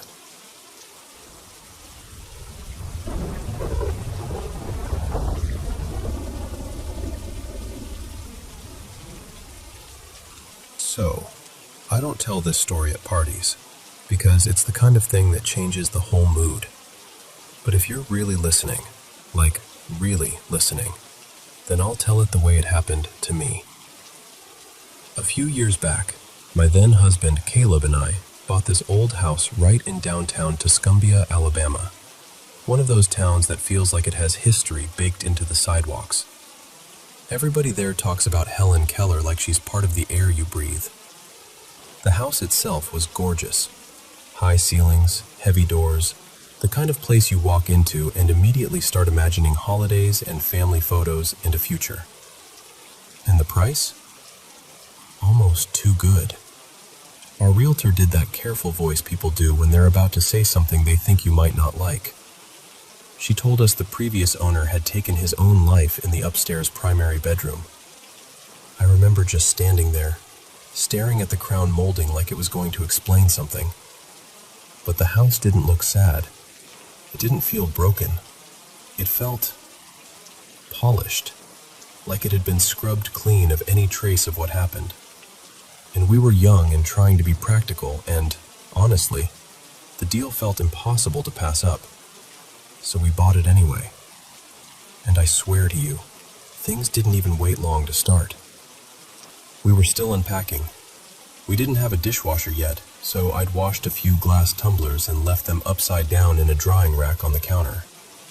I was in the next room when I heard this slow, unmistakable sound, like one of the cups was being nudged across the countertop. I turned my head just in time to see it. One cup slid, then lifted. Not tipped, not fell, like it had been flicked by an invisible hand. It flew across the kitchen, cleared the doorway, sailed through part of the dining room, and smashed against the far wall. No one was near it. No cat. No vibration. Nothing. I just stood there, heart thumping, thinking, "Oh, this is going to be bad." After that, it was like the house learned what got a reaction out of us. A couple months later, my little boy, Mason, he was 3, started waking up at night. At first, it was normal toddler stuff, you know? Bad dreams, needing water, wanting me. But then his toys began going off by themselves. Not once. Not maybe a glitch. Over and over, always in the middle of the night. He had this little stuffed duck that would chirp, "I love you," when you moved it. Cute in daylight. Not cute at 2:47 a.m. So I took the batteries out. That duck still went off. I told myself I must have missed something, like there was a backup battery or a weird capacitor or whatever. So I got dramatic with it. I opened the seam and pulled the battery pack loose. I'm talking wires out, no connection, no way it should have made a sound. And that duck still whispered, "I love you," in the dark. I'm not proud of what I did next, but I'm going to tell you anyway because it's the truth. I took that duck outside and burned it in a little fire pit like I was in some low-budget horror movie, because I truly felt like it didn't belong in my child's room. There was also this singing book, one of those sound books, that played "Here Comes Peter Cottontail" when you opened it. Except sometimes it would start singing while it was shut tight on the bookshelf, like it was trying to get our attention. I finally put it in a trash bag and drove it to a dumpster across town because I didn't want it in my house even one more minute. Tara's mom went pale. She didn't even try to laugh it off. She just looked at me and said, real calm, "I have lived over 50 years and never had a paranormal experience. I don't know what's in this house, but you need to get out." That hit me harder than the cup flying, honestly, because it wasn't just me anymore. And then came the night that still makes my stomach tighten. It was around 3 a.m. I woke up suddenly, like that jolt you get when something's wrong before you even know what it is. I reached over, half asleep, expecting to feel Mason next to me. The bed was empty. Instant panic. I listened, barely breathing, and I heard his little voice coming from the kitchen. Not crying, not scared, just talking, like he was having a calm conversation. I crept to the doorway and stopped, frozen. He was answering questions. A one-sided conversation with someone I couldn't see. "I'm Mason. I'm 3. Like he was listening. "What's your name?" "My mom is asleep." I couldn't hear any other voice, not even a whisper. Just my child talking into empty air like someone was right there with him. Then he suddenly ran back toward me, eyes wide, excited and urgent in that toddler way, and he grabbed at my arm and said, "Mommy, wake up, wake up. The lady says she's my grandma." And I swear the room tilted, because both of his grandmothers were alive at the time, healthy, not in our house, not in our kitchen at 3 in the morning. I scooped him up so fast he yelped, and I backed away like the air itself might grab him again. I woke Caleb up shaking and whisper yelling, and he searched every room, every closet, every corner of that house. Nothing. No one. But after that, I started dreaming about a dark figure. Not like a person, more like a shape made out of shadow. It would circle the bed slowly, like it was taking its time. And every single time, it would stop right at my side and bend down until it was face to face with me. No features, no eyes, just that heavy presence. I always woke up in that room, the same room we'd been told the previous owner died in, covered in sweat, heart racing like I'd just barely escaped something. Around that same time, my marriage started collapsing in a way that felt like it was rotting from the inside out. Caleb was drinking more and more, working non-stop, coming home angry, unpredictable. The house didn't cause all of that, but I swear it felt like it fed on the tension. Like the worse things got between us, the louder the house became. Eventually, I couldn't take it anymore. I made him leave. And for a second, just a second, I thought, okay, now it's just me and Mason. Maybe it'll calm down. It didn't. One afternoon, we were sitting on the couch watching a movie. Something harmless, animated, bright. Mason wandered into the kitchen to grab a snack, and suddenly he screamed. Not a whiny, "I dropped something" scream. A full-body terror scream. I ran in and he was gasping, shaking so hard he couldn't even speak. That kind of fear where their little face looks older for a moment because it's so real. I held him and kept asking what happened, trying to slow his breathing, trying not to fall apart in front of him. Finally, he choked out, through tears. "Grandma. I saw Grandma. She made a monster face at me." I didn't stop to reason it out. I didn't stop to argue with myself about logic.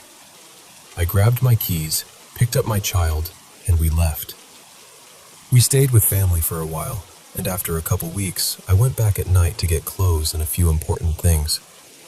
I pulled into the driveway, and I remember thinking I could hear a football game. There's a stadium not too far away. and it sounded like a crowd roaring. But as I got closer, I realized the noise wasn't coming from outside. It was coming from inside my house. I unlocked the front door, and my blood went cold. Every single electronic device was on.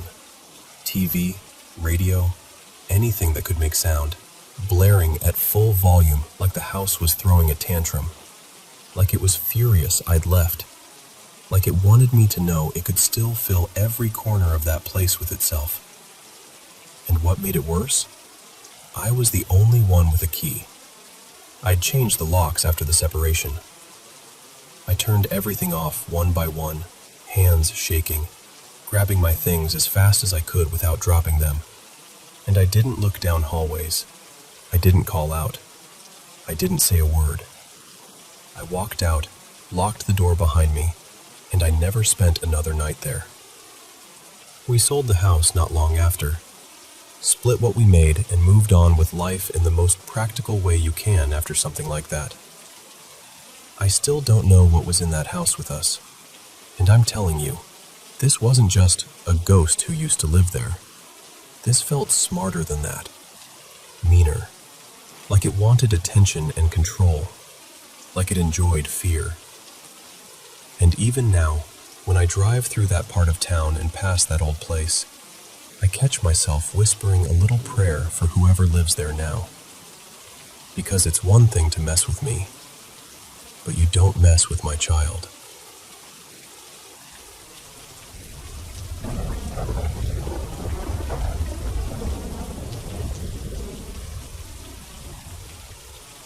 So, picture this with me. It's early evening, getting on for 6 o'clock, on a drizzly Monday in early November. I'm 26, fresh out of the office, and I'm walking home along Clarence Street in Staines, heading toward Egham. Clarence Street back then had this tired, lived-in feel to it. 4 lanes, a thin little median running down the middle, and the sidewalk on my side. Honestly, it barely deserved the name. Just wide enough for 2 people to squeeze past each other if both of you were polite about it. And the surface was all patchy slabs and uneven bits that loved to catch your toe at the worst possible moment. It's rush hour too, so everything's busy. Cars crawling along, people streaming past, umbrellas bobbing, puddles everywhere. One of those walks where you're constantly adjusting your path so you don't clip someone's shoulder or step into a surprise lake. I'm watching my footing, and I look up and see a young woman coming toward me, maybe 10 or 12 feet away. Long dark hair, a pale blue coat, and this big tan tote bag hugged under her arm like she's protecting it from the rain. We do that little sidewalk dance where we both subtly shift to make room for each other. Easy. Normal. I glance down, just for half a second, to avoid a cracked bit of paving. And the exact moment I look up again, everything changes. The young woman is gone. Not walked past me gone. Not turned into a doorway gone. Just gone. Like someone deleted her. And then I realize it isn't only her. The cars I'd been watching, 2, maybe 3 in my immediate view, are gone too. The rain is gone. The sound is gone. The puddles, the wet sheen on the road, even that damp smell in the air. It's like someone snapped their fingers and switched the world off. The ground on my side of the street is bone dry. I stop dead, like my body decides before my brain does. My skin prickles, every hair standing up, this instant, animal recognition of something is wrong. I whip my head around thinking, no, she must have slipped past me. I just missed her. But there's no one behind me. No one in front of me either. As far as I can see along that side of the road, the sidewalk is completely empty. Not a single commuter. Not a single car parked up. Nothing moving. Nothing. Except for one person. There's an old man now, about 20 feet ahead of me, standing right at the curb. And I can say that with total certainty. He wasn't there before. He simply wasn't. He's probably late 70s, maybe older, slightly hunched, wispy gray hair with a bald spot. and he's dressed in this dark suit that looks slept in, crumpled, baggy in the wrong places, like he's been wearing it for years without ever really taking it off properly. But the strangest thing, before I even clock the rest of him, is how he's standing. His heels are planted on the curb, but his feet are angled so his toes hang out over the road, suspended in midair. It doesn't look like he's balancing carefully either. It looks effortless, like gravity just doesn't apply to him the way it should. I'm frozen, staring at him, taking in every detail because I'm trying to convince myself I'm hallucinating. And then I notice his arm. He's pointing hard, arm fully extended, toward the bridge at the end of the street, like he's trying to direct someone urgently. And even though I can't see his face clearly from behind, I can see his mouth is open, like he's shouting, or warning, or calling out. Not him, not the cars, not the people that should be around me. Nothing. Just silence, thick and absolute, like the world is holding its breath. So I follow the line of his finger and look toward the bridge, expecting, honestly, I don't know what I'm expecting. A crash, a fire, something, anything. But there's nothing obvious. And that's when I notice the other side of the street. Across the median, everything is normal. Cars are still moving. People are still walking. It's still raining over there, properly raining, umbrellas up, puddles splashing, exactly like the world is supposed to be. Except, I can't hear any of it. Not one horn, not one engine, not one voice. It's like I'm watching them through a soundproof window. And visually, it isn't right either. The colors over there look too vivid, almost oversaturated, while my side feels drained and gray, like someone turned the contrast down. The commuters across the way move oddly too. Not quite like a film on fast forward, but a little too brisk, a little too smooth. Like the rhythm of them is off by just a fraction. And the whole scene has this subtle blur to it, like I'm seeing it through wet glass. I'm standing there, staring, and the only thing I can hear is my own breathing, louder than it should be, and my heartbeat thudding in my ears. Then it hits me. I still need to get home. I still need to walk forward. And the only way forward is past this man. So I edge to the right, giving him a ridiculously wide berth. So wide my shoulder nearly brushes the wall of the buildings, because I do not want to be anywhere near him. But I keep him in my peripheral vision the whole time. And as I pass, I'm thinking, maybe he's lost. Maybe he's confused. Maybe he needs help. I'm trying to keep the world sensible, trying to make it something I can understand. Also, I'll admit it, I want to see his face. I want to know what expression goes with a person who stands like that and points like that in a place that suddenly has no rain, no sound, and no people. So I take 3 steps past him, and I turn my head to look back. And he's gone. Gone the same way the woman was gone. Just blink, and the space where he was is empty sidewalk and empty road. There is nowhere he could have gone. No cars to hide behind. No doorway to slip into. No alley. Nothing. I feel cold all over again, like the inside of my chest drops out. I stand there for a second, staring at the spot, and then I look across the road again, at all those people still walking home, completely unaware. And I get this awful, instinctive feeling that the median isn't just a median anymore. It's a boundary. Like the line down the center of the street has become a seam between 2 different versions of the same place. And I don't feel like I can cross it. Not physically, not safely.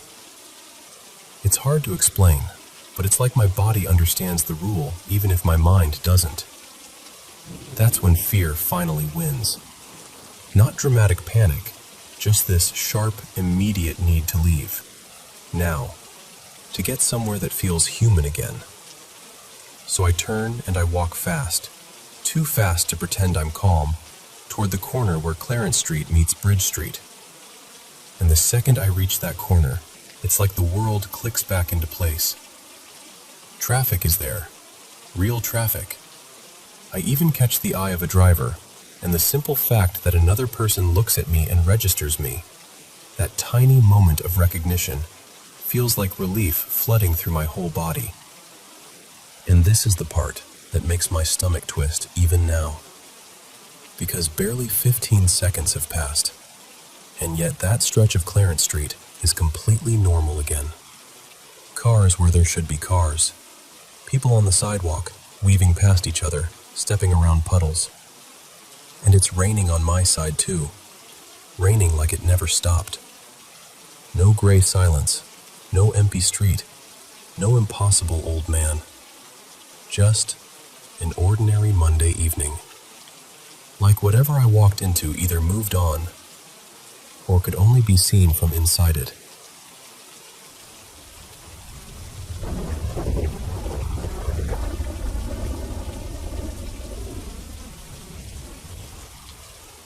So this happened back in university, and I'm telling you right now, I'm not exaggerating. Every part of this happened exactly as I remember it. But if you're the kind of person who needs logic in a neat little box, that's fine. Just hear it as a ghost story and let it be that. Back then, I was studying acting in China at a university not too far from the border. Cold winters, windy streets, that kind of place. Starting in my second year, I moved off campus with my girlfriend at the time. Well, I'll call her May. We found this tiny rental that was almost suspiciously cheap, something like 900 RMB a month. It wasn't fancy, but it felt like ours, you know? By late autumn 2024, I'd already been there with May for close to 3 years, and I was deep in rehearsal mode for my final stage production. That kind of stress does weird things to your body. I was living on instant noodles, adrenaline, and the occasional, I swear I'll sleep after this one last game. My gaming setup was in the living room, right near the front door. You'd walk in, and the living room was immediately on your left, and then there was this short hallway that led to the bedroom and kitchen. Bathroom in the middle. Simple layout. And that hallway, man, that hallway started to feel watched. Sometimes I'd be at my computer, headphones on, staring at the screen, and out of the corner of my eye, I'd see this movement. Just a small, low, black shape, like a quick shadow, skimming across the hallway from one side to the other. Not big, almost child-sized. Fast. Always gone before I could really process it. Every single time I snapped my head around. Nothing. Empty hallway. Quiet apartment. I told myself it was fatigue, eye strain, stress, my imagination running laps. May spooked easily, so I didn't say a word. I kept it to myself and tried to laugh it off like, okay, you're tired, stop being dramatic. Then something happened that I still can't explain, no matter how many times I replay it. A close friend of mine, let's call him June, asked me to act in his short film.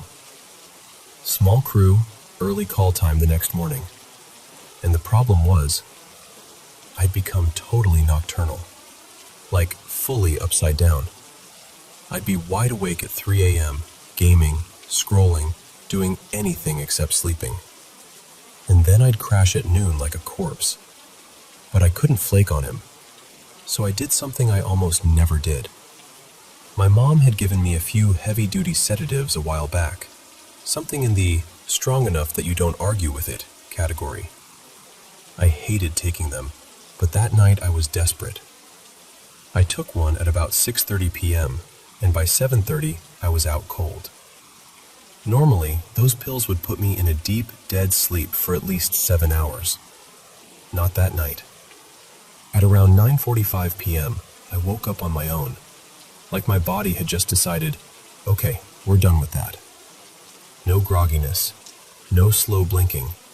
I was just awake, which already felt wrong. The room was dark, and I could see the glow from May's phone.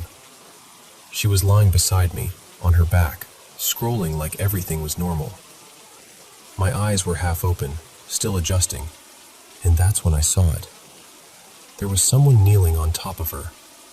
I'm not saying standing near the bed or in the corner. I mean on the bed, right over her torso, like the weight of it was pressing down. It looked like an old woman, thin frame, hair pulled back messy, the outline kind of unstable. Like she was there and not there at the same time. Semi-transparent, like fog trying to hold a human shape. And the thing that really hit me was the posture. The way she was leaning forward, hands planted, like she was pinning May in place. My heart did this horrible drop, like it realized something before my brain did. I whispered without meaning to, just this automatic, stupid little, "What?" I tried to open my eyes wider. I thought, no, you're dreaming. You took a pill. You're hallucinating. Focus.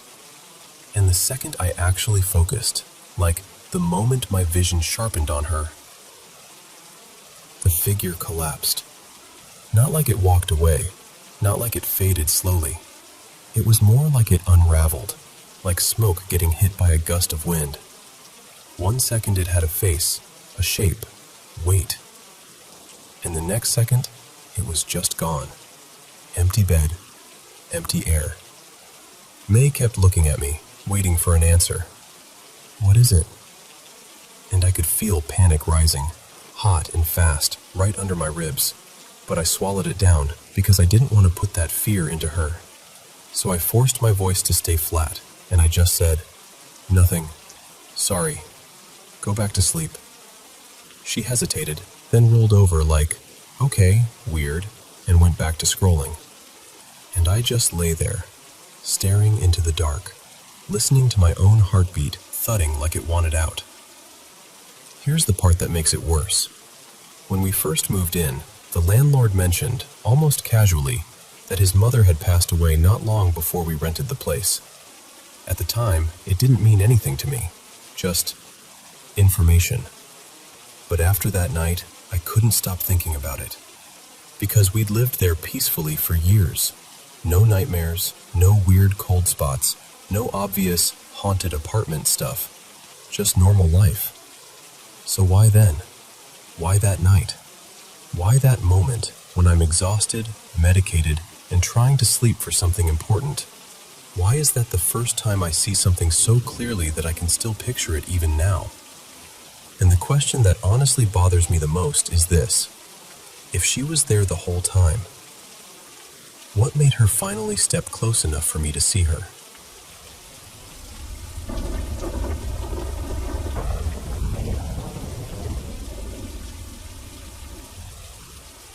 Hey, can I tell you something strange that happened to me a few years back? It still gives me goosebumps when I think about it, but in a weird way, it ended up being one of the most important things that ever happened in my relationship. So, this was about 4.5 years ago. I was a few months into dating someone new. Let's call them Milo. And we took this little day trip to an old country estate out in North Yorkshire, not far from the moors. One of those places that feels peaceful, but also heavy, like the land remembers things. We were wandering the grounds when we stumbled across this small pet cemetery tucked behind a line of trees. Tiny stones, some half sunken into the grass. Sweet and sad. I crouched down, just out of curiosity really, and brushed my fingers over one of the markers. And the second I touched it, I felt this vibration. Not painful, just a soft hum, like a phone buzzing through a table. I remember pulling my hand back and laughing it off, like, okay, that was weird. And we carried on with our day. But then, about a week later, I started getting this feeling that I wasn't walking alone. It wasn't just one place either. It happened at my flat, at Milo's place, and at work. I worked in a pub then, busy shifts, carrying plates out, weaving between tables, and I'd suddenly feel this presence right behind me, matching my pace step for step. You know when you can sense someone close even if you haven't heard them? That. At first I kept telling myself I was imagining it. Stress, tiredness, whatever. But it didn't stop. It grew. After a couple of weeks it got sharper, more specific. Like my brain wasn't just sensing something. It was starting to see it. One night I was down low, cleaning out the bottom drawer of the ice cream freezer, and out of the corner of my eye I saw black legs striding toward me, fast, like someone in a hurry. My whole body jolted. I looked up properly, expecting one of the bar staff, and nothing. Nobody. Just the empty stretch of floor and the sound of the fridge motor. And then it started happening more often, always in the corner of my eye. This figure, roughly my height, maybe a touch taller, solid looking but wrong somehow. Stocky shoulders, no details, no face. Just a standing shadow, like a person-shaped cutout that didn't belong to any light source. Sometimes it would peek from around door frames. Sometimes I'd catch it in mirrors, just for a heartbeat, before it was gone. And the moment I turned my head directly toward it, it would vanish like it had never been there at all. It didn't feel evil, exactly. It wasn't like horror movie dread. It was more like being followed by someone you can't quite confront. It kept making me jump. I started hesitating before opening the bathroom door at night, bracing myself in case it was there. I'd check the back seat in my car like an idiot, half laughing at myself, half not laughing at all. And I didn't tell anyone. Not for weeks. Because how do you say that out loud without sounding like you've lost it? But eventually, someone noticed. My manager, Rhea, said I'd been jumpy while closing up. And that night, as I was loading the glass washer, I saw the shadow move again. Not drift, move. It ran around the corner toward me, arms out like it was going to grab me. I flinched so hard I nearly dropped a rack of glasses. That was the moment I finally whispered it to someone else. I think something's been following me. So I went to my mom. My mom, Janine, reads tarot. She's always been calm about that kind of thing. Not dramatic. Not the type to hype you up. And I didn't want to influence her, so I told her nothing. I just asked her to pull cards and read whatever came up. She laid them out on the table, staring at them for a long time. Quiet. Almost puzzled. I remember watching her face, waiting for her to say something normal, something safe. And then she looked up and locked eyes with me. And in the most even, steady voice, she said, "What's been following you?" My stomach dropped, because at that exact second, in the corner of my vision, the shadow was standing in the kitchen doorway. And this time it felt different, like it knew it had been seen. Not physically, maybe, but recognized. The air started to hum again, the same way it had when I touched that stone, and the outline of the figure shuddered, like it was vibrating with anger or panic or both. My mom asked again, still calm, "What's been following you?" And I just told her about the estate, the pet cemetery, the stone. The weeks of feeling haunted by this faceless thing that disappeared the moment I looked at it. I asked her, "Did something attach itself to me from there?" And she shook her head. "No," she said. "It's Milo." I swear, that answer scared me more than anything else. She tapped the cards lightly, like she was reading a sentence written plain as day. The cards are saying their trauma is holding on to you, like it can't stay contained, so it's clinging. And what she didn't know, what I hadn't even properly connected myself, was that Milo had been having these intense night terrors since I met them. Sleepwalking sometimes, crying in their sleep, talking in a language I didn't understand then, shouting like they were back somewhere they didn't want to be. The moment my mom said it out loud, the shadow stopped. It didn't fade. It didn't retreat. It was just gone. Like someone had switched off a light that was never on in the first place. Afterwards, I described it to my mom, the size, the shape, and she went very quiet and said, "That sounds like it's built the same as Milo." That weekend, when I saw Milo, I finally brought it up. Not the shadow, not at first, but the night terrors. Gently, carefully, like I was approaching a wild animal that might bolt if I moved too fast. And slowly, they started talking. Not all at once, but piece by piece. The things they'd never said out loud. The stuff that had been buried so deep it was leaking out in sleep, in fear, in silence. And here's the part that still blows my mind. After a few weeks of those long, honest conversations, those heavy, late-night talks where you feel like you're holding someone's heart in your hands, the night terrors stopped, and the shadow never came back. I can't even explain the relief, because up until the moment my mom named it, up until someone else confirmed I wasn't imagining it, I genuinely thought I was losing my grip. And what I never expected was that it wasn't some spooky thing from an old estate at all. It was something human, something unspoken, something dark but not malicious, just unresolved. We've been together nearly 5 years now, and Milo is more open than they've ever been. We've worked through so much. It's still weird to say, but in a twisted way, that second shadow feels like it was pointing at the truth, like it was forcing the silence into the light. And honestly, as terrifying as it was at the time, I think it ended up being a kind of sign. Not that we were cursed, but that we were meant to heal something, together.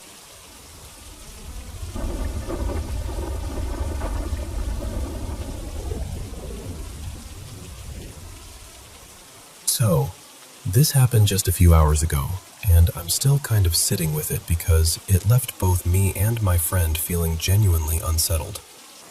Earlier today, I met up with my friend Mina for lunch. Nothing unusual, just a normal catch-up. After we ate, we walked over to this big interchange train station nearby. You know the kind. Multiple lines, platforms on different levels, stairs in one direction, escalators in another, people moving everywhere like a current. We were heading to different platforms, so we stopped in that little in-between area where the staircase and the escalator split. We stood there for a minute, chatting and saying our goodbyes. Nothing dramatic, just text me when you're home vibes. Then we finally peeled off in opposite directions. I headed for the stairs. Mina went toward the escalators. And here's the thing. The stairwell I took is one of those enclosed ones. Solid walls, no glass, no open view. Once you step in, you're basically cut off from the rest of the station. I climbed down and it took, maybe 40 seconds? Not long at all.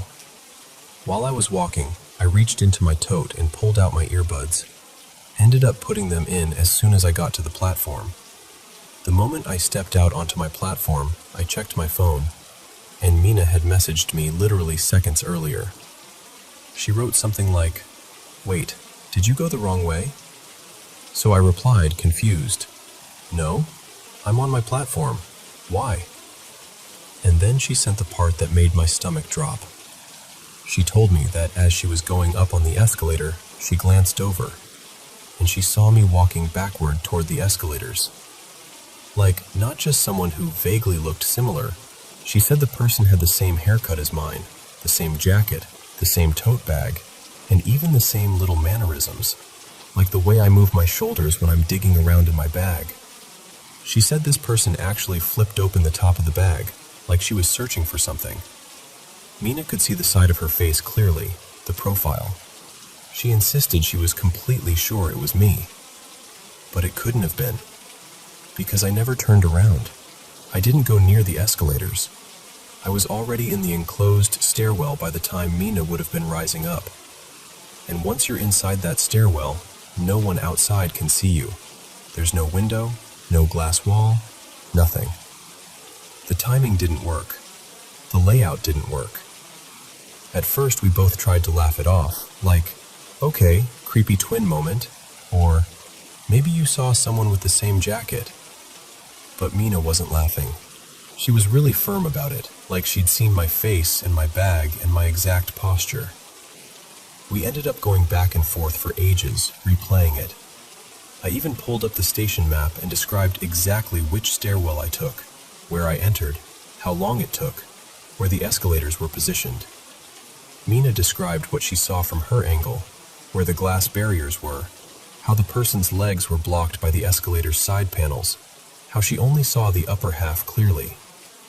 And the more we talked, the more it felt like we were trying to force logic into a shape it just wouldn't take. Because if she saw me over there, and I was already down the stairs, then who was that? And yeah, I know how this sounds. I know there are a million normal explanations. Someone with a similar look, lighting weirdness, your brain filling in details, the chaos of a busy interchange. I'm not trying to turn it into some paranormal headline. I made the mistake of going online afterward. Just a quick search, because I wanted a rational explanation. And of course I ended up falling into all the folklore about doppelgangers being bad omens. Which, great. Exactly what I needed while trying to fall asleep tonight. So now I'm here, a little spooked, and honestly just hoping there's some boring reason we haven't thought of yet. Like an odd reflection off station signage, or Mina catching a glimpse of someone and her brain snapping it into, that's her, because we'd literally just said goodbye. But still, it shook us. And I guess what I'm asking is, has anything like that ever happened to you? Like someone you trust insisting they saw you somewhere you absolutely weren't, so convincingly that it rattled you. And if it did happen, did it end up being nothing? Or did anything strange come after?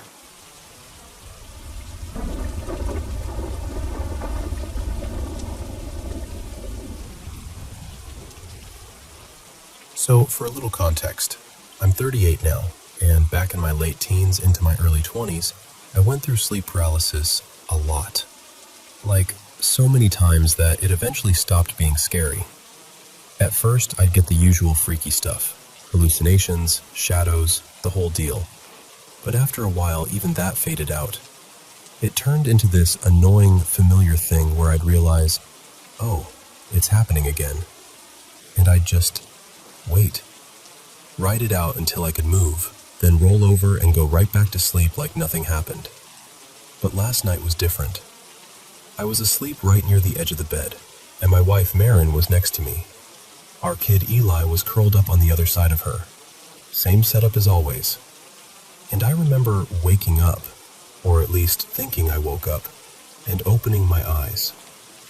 Everything looked exactly like our room.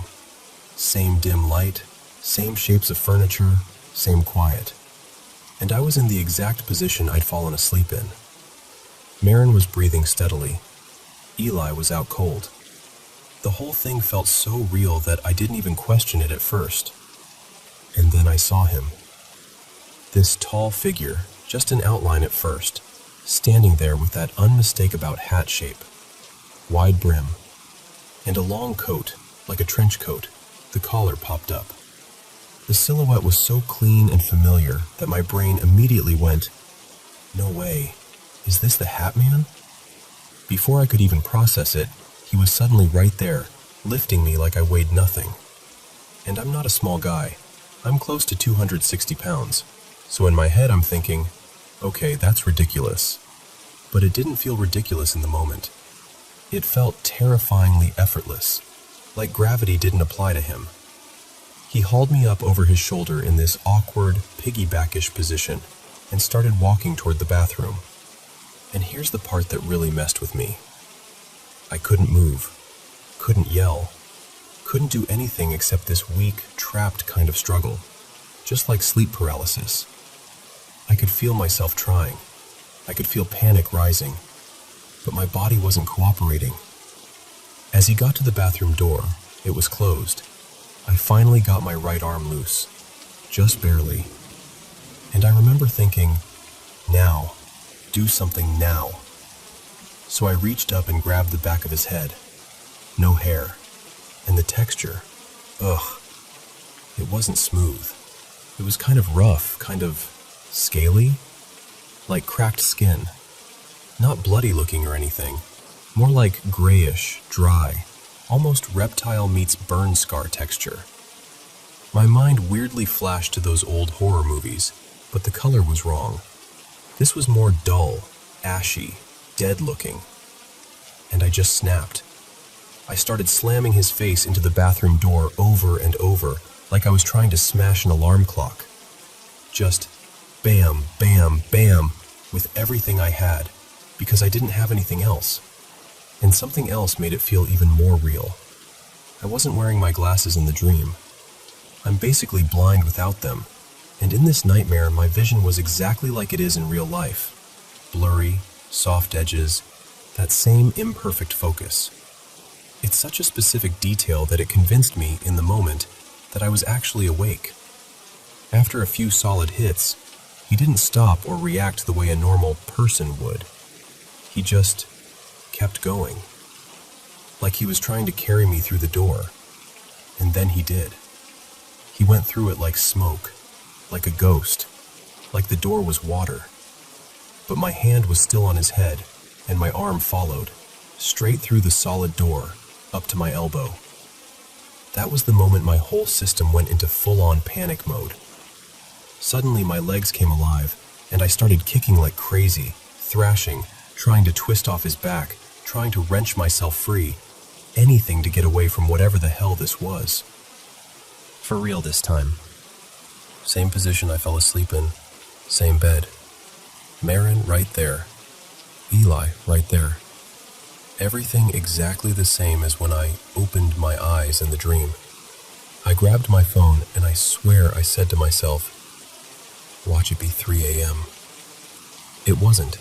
It was 2:07, and I felt this weird little wave of relief, like, okay, maybe that means something. Maybe I'm safe. I don't even know why I thought that, but I did. And I remember whispering out loud, half to myself, half to the dark. So, that was the Hat Man, huh? What's wild is I didn't feel wrecked the way I thought I would. I didn't feel traumatized. I was more annoyed and alert, like my brain had been jolted but not shattered. I even had this passing thought like, man, I haven't had anything like that in a long time. And honestly, it didn't feel like classic sleep paralysis. It felt like a hyper-real, lucid nightmare wearing sleep paralysis as a disguise. I rolled over to face the other direction, because, I'll admit it, I didn't want to open my eyes again and see him standing there. And I was asleep again in a couple minutes. Still kind of unfazed, which is crazy. But I'll tell you this. I really hope I don't see the Hat Man again. Although, if I do, he's gonna remember me.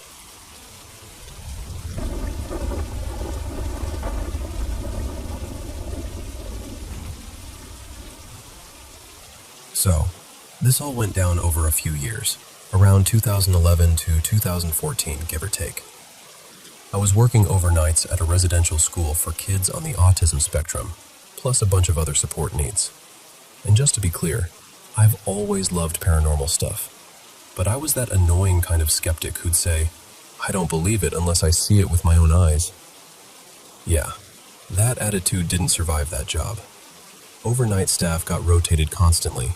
Only a couple senior people had their units because they'd proven they could handle anything at 2 a.m. without losing their minds. Me? New guy. I was everywhere. And because I was everywhere, I started hearing everybody's ghost stories. But here's the thing. I only ever personally experienced weird stuff in 2 specific places. I'm not going to call anyone else a liar, but I can't vouch for the other stories. These 2, though? These were mine. For privacy, I'm going to keep it vague and call them Unit M and Unit R. I'll start with Unit M because it's the lighter one. Unit R is the one that... yeah, that one did it. Okay, Unit M. Picture a long hallway, 6 bedrooms on each side, like a weird overnight dorm vibe. One end opens up into a living room/kitchen area where night staff would camp out. The other end of the hallway had this door to a stairwell, and it was the kind of door that would beep if you opened it. Safety rules, alarms, the whole thing. This was my first overnight job, so at first I kept blaming everything on being exhausted. But the thing I saw on Unit M was so consistent, it got hard to write off. Out of the corner of my eye, constantly, I'd see what looked like a kid-sized shadow, like this black shape, darting from the last bedroom down toward the stairwell door. Quick, fast, low to the ground, like a little kid running full speed. And here's what messed with me. The stairwell door never moved. It never beeped, but I'd still see that shadow streak right toward it like it vanished through it. And it wasn't once or twice. On a good night, I'd see it 10 times, sometimes more. Just zip, there it goes again. So eventually I finally said something to one of the older staff, and he barely even looked up. He just goes, like it's the weather forecast. "Oh yeah, that's the Sprinter. He doesn't hurt anyone." The Sprinter. Like this was a coworker I just hadn't met yet. And apparently the regular overnight people on that unit had basically accepted it. Some staff never saw it. Some saw it constantly, and it was always overnight, like it had a schedule. Then there were a few nights where, right around 3 a.m., the plastic containers in a kitchen cabinet would start rattling, like someone was nudging them from inside. And it would keep going until I stood up. Then it would stop. Could that be pipes? Heat? Whatever? Maybe. But stacked on top of the Shadow Kid, it felt like the unit had a personality. Still, if that was all I had, I might have stayed a skeptic. Unit R is the reason I can't. Unit R was basically a house, 2 floors, and then this basement that just felt wrong. Like, you know how some basements are just unfinished and creepy, but this one felt aware that you were down there? That kind of creepy. There was a single remodeled playroom in the basement too. Bright walls, kid stuff, the whole attempt to make it feel normal, which almost made it worse, honestly. I later became a restraint specialist myself, and even thinking about it still makes my stomach twist, because it shouldn't happen. But improper technique, bad training, panic, and a kid suffocated. It's horrible. I'm not going to get into details beyond that, out of respect. We'll call the boy Eli. And apparently, Eli stuck around. What people said, half joking, half not, was that Eli liked to mess with staff. Like prankster energy. Not evil, not violent, just a kid who didn't stop being a kid. I actually ended up getting assigned to Unit R more and more because people didn't want it. They'd complain, "That place is cursed." And I, being me, would jump in like, "If it's haunted, can I go?" Everybody would stare at me like I was volunteering to get hit by a car. But it worked. I kept getting sent there until it basically became permanent. The first thing I remember was walking in one day and hearing a loud slam upstairs, like furniture. I step inside and ask a staff member, "Who's up there?" She goes, "Nobody. We moved everyone downstairs because it's the holidays."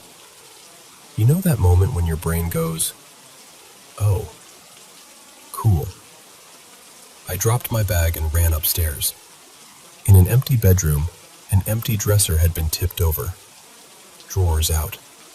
Like somebody had shoved it. Weird, sure. But I didn't see it happen, so part of me still kept that little skeptic shield up. Marianne had told me early on, if he ever starts creeping you out, just say, "All right, Eli, that's enough." Sometimes he'll stop. And I remember thinking, yeah, okay, I'll tell the ghost to cut it out. Sure. Most of the activity happened around Christmas time, and it kind of made sense in a sad way. Holidays hit the kids hard, especially the ones who couldn't go home. Emotions ran high, and I started wondering if that kind of energy, I don't know, stirred things up for Eli too. The living room in that house was huge. On one side, there was a Christmas tree the kids had decorated. On the other side, near this pass-through window into the kitchen, there was a trash bin. And the distance between the bin and the tree wasn't small, like 20 feet easily. One night, I hear this little sound from the living room, like a sharp tink, then a faint rattle. I go in there, and one ornament, one of those ball ornaments, was still wobbling a little, like it had just been tapped. And under it, on the floor, was a chicken bone. I just stood there, staring at it, completely confused. I walked the bone over to the trash and realized the kids had had chicken for dinner earlier. So I'm standing there like, did somebody throw this? From the trash? Across the room? At the tree? And again, annoyingly, I didn't see it happen. So my brain kept trying to bargain with reality. Then another night, I'm sitting at the end of the hallway with Marianne. It's like 1 a.m. She stayed late doing paperwork. We're just talking about nonsense, life stuff, random stuff. And there's a pause in the conversation. And from down the hall, I hear my name. Not a kid yelling, not a staff member, just my name. Calm, clear. And here's why that mattered. My name gets mispronounced constantly. It's spelled weird, and I stopped correcting people years ago. So the kids? They all say it wrong. Even most staff did at first. But whatever said my name said it correctly. I look at Marianne, waiting for her to freak out, and she just goes, without missing a beat, "That was Eli," and goes right back to her paperwork like she just told me the printer was jammed. At that point, I'm like, okay, either I'm losing it or something is genuinely happening here. So I see what looks like a kid, small, cross from the hallway into the safe room with a blanket over their head like a little ghost costume. And my first thought is, oh, someone's up. I better check. What was weird was the way it appeared, like it kind of stepped out from the wrong spot, almost like not from the doorway exactly. But I still just did my job. I walk down, flip on the safe room light, and I go, "Hey buddy, you all right?" Empty. Nothing. No kid. No blanket. No movement. Just a bare room. So I go to the bedroom I thought the kid came from, flip on the light, and the kid in that room bolts upright, furious because I just woke him up. And I'm standing there like, then what did I just see? When I told Marianne, she got this look on her face and said, really quietly, that the bottom floor used to be laid out differently, that the doorway to that room had been moved in a remodel. And she points to the spot I described, where I saw the kid appear, and she goes, "That's where it used to be." So basically, I saw someone come out of a doorway that doesn't exist anymore. That's the moment my skepticism started cracking for real. But the thing that finally made me believe, like full stop, wasn't even the biggest thing. It was just interactive. One night around 3 a.m., I decided to be nice and do laundry on my break so the kids would have clean towels in the morning, which meant, of course, going down into that basement when the whole building felt like it was holding its breath. I'm loading the washing machine, half tired, half focused, and I start hearing this slow creaking behind me. I turn around, and the door to the basement playroom, the one tied to that old tragedy, was slowly closing on its own. Not slamming, not drifting from a draft. It was like a deliberate, steady closing. And for some reason, that was the first time I felt genuinely creeped out. Like my body reacted before my brain could talk me out of it. So I did it. I used the line. I went, trying to sound casual even though I absolutely was not. "All right, very funny, Eli. That's enough." And the door stopped. Immediately. Like it hit pause. I just stood there, staring, and then I did the most logical thing I've ever done in my life. I left the laundry and went upstairs. Because once something responds to you, that's different. That's not maybe pipes. That's not corner of my eye. That's not I'm tired. That's a conversation. And after that, I couldn't pretend anymore. Whatever spirits are, whatever the explanation is, something was happening in that unit. And other people had stories too, the kind where it wasn't just spooky, it was responsive. Like Eli picked who he wanted to mess with. Unit M still felt questionable. Weird, consistent, but maybe explainable if you really stretched. Unit R? No. I genuinely believe Unit R had the presence of a boy who stayed the age he was when he died, like 8 or 9, despite the fact he would have been an adult by then. Over time, things on Unit R calmed down a bit. Like maybe he got used to me, or maybe I finally showed enough respect that he didn't need to escalate to get my attention. Every now and then, there'd still be little stuff, his shenanigans. And honestly, I didn't even mind. It was just that basement. It's always the basement at 3 a.m. that makes you go, okay, I'm good. I'm done for tonight.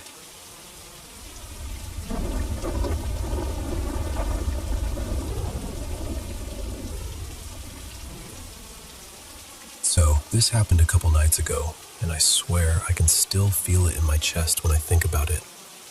My partner and I were staying at his dad's place because we'd gone down for the holidays. You know that kind of sleep where you're not fully out, but not really awake either. Everything feels muffled and slow. At some point in the middle of the night, I heard him get up to use the bathroom. It woke me just enough to see him leave the room. I remember watching him go, blinking into the dark, and then I started noticing how freezing it was. Like, the kind of cold that seeps right through the blankets. I could tell a window was open. I lay there, arguing with myself. Don't get up, you'll fully wake up. But also, you're actually shivering. I finally gave in and got up to close it. I even remember thinking, half asleep, Noah's going to be annoyed. He likes the fresh air. But I was too tired to care. I climbed off the bed, padded over, and shut the window. Then I crawled back in and settled down again. That heavy, sleepy feeling pulling me under almost immediately. And then, this is where it turns. A few seconds after I got back into bed, right as I was drifting off, Noah reached an arm out toward me. We do that all the time, like this quiet little habit. He stretches his arm out and I kind of hold it or stroke it until I fall asleep. It's comforting, automatic. So I started caressing his arm like normal. And then my brain caught up. Because he had literally just walked out of the room. I felt this instant electric fear shoot through me, like my body realized it before my mind did. I sat up fast, grabbed the arm harder, like pure fight or flight kicked in, and I looked. And I swear to you, the arm wasn't attached to anyone. It was just there. An arm reaching from the side of the bed where he should have been, but he wasn't. The rest of him wasn't. Just the arm. My mouth started moving before I even thought about it. I said, "Grandma?"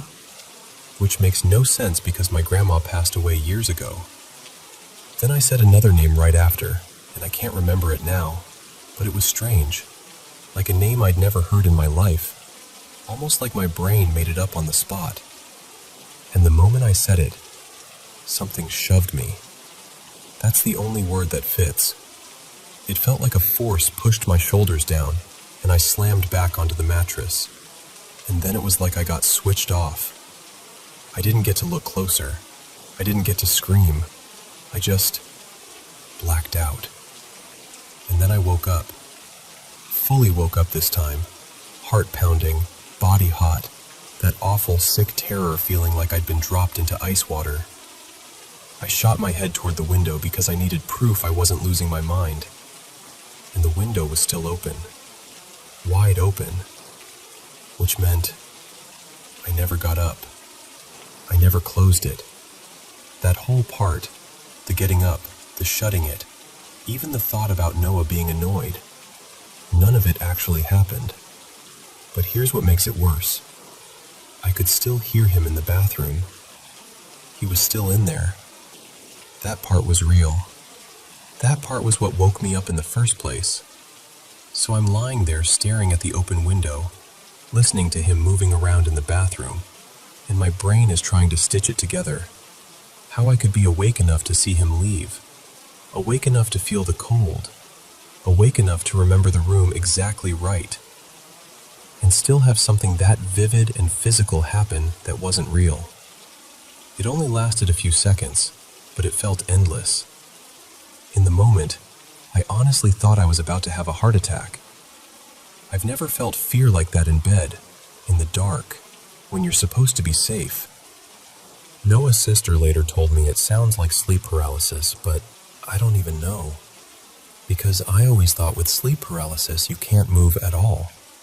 And I did move. I sat up. I grabbed the arm. I spoke. So I keep looping on it, trying to make sense of it, because I really just want to stop replaying it every time the room goes dark. I don't know. Maybe it was some weird half-dream state. Maybe my brain basically loaded a version of reality while I was still asleep. But whatever it was, it scared me so badly that even telling you now, I can feel my pulse pick up again.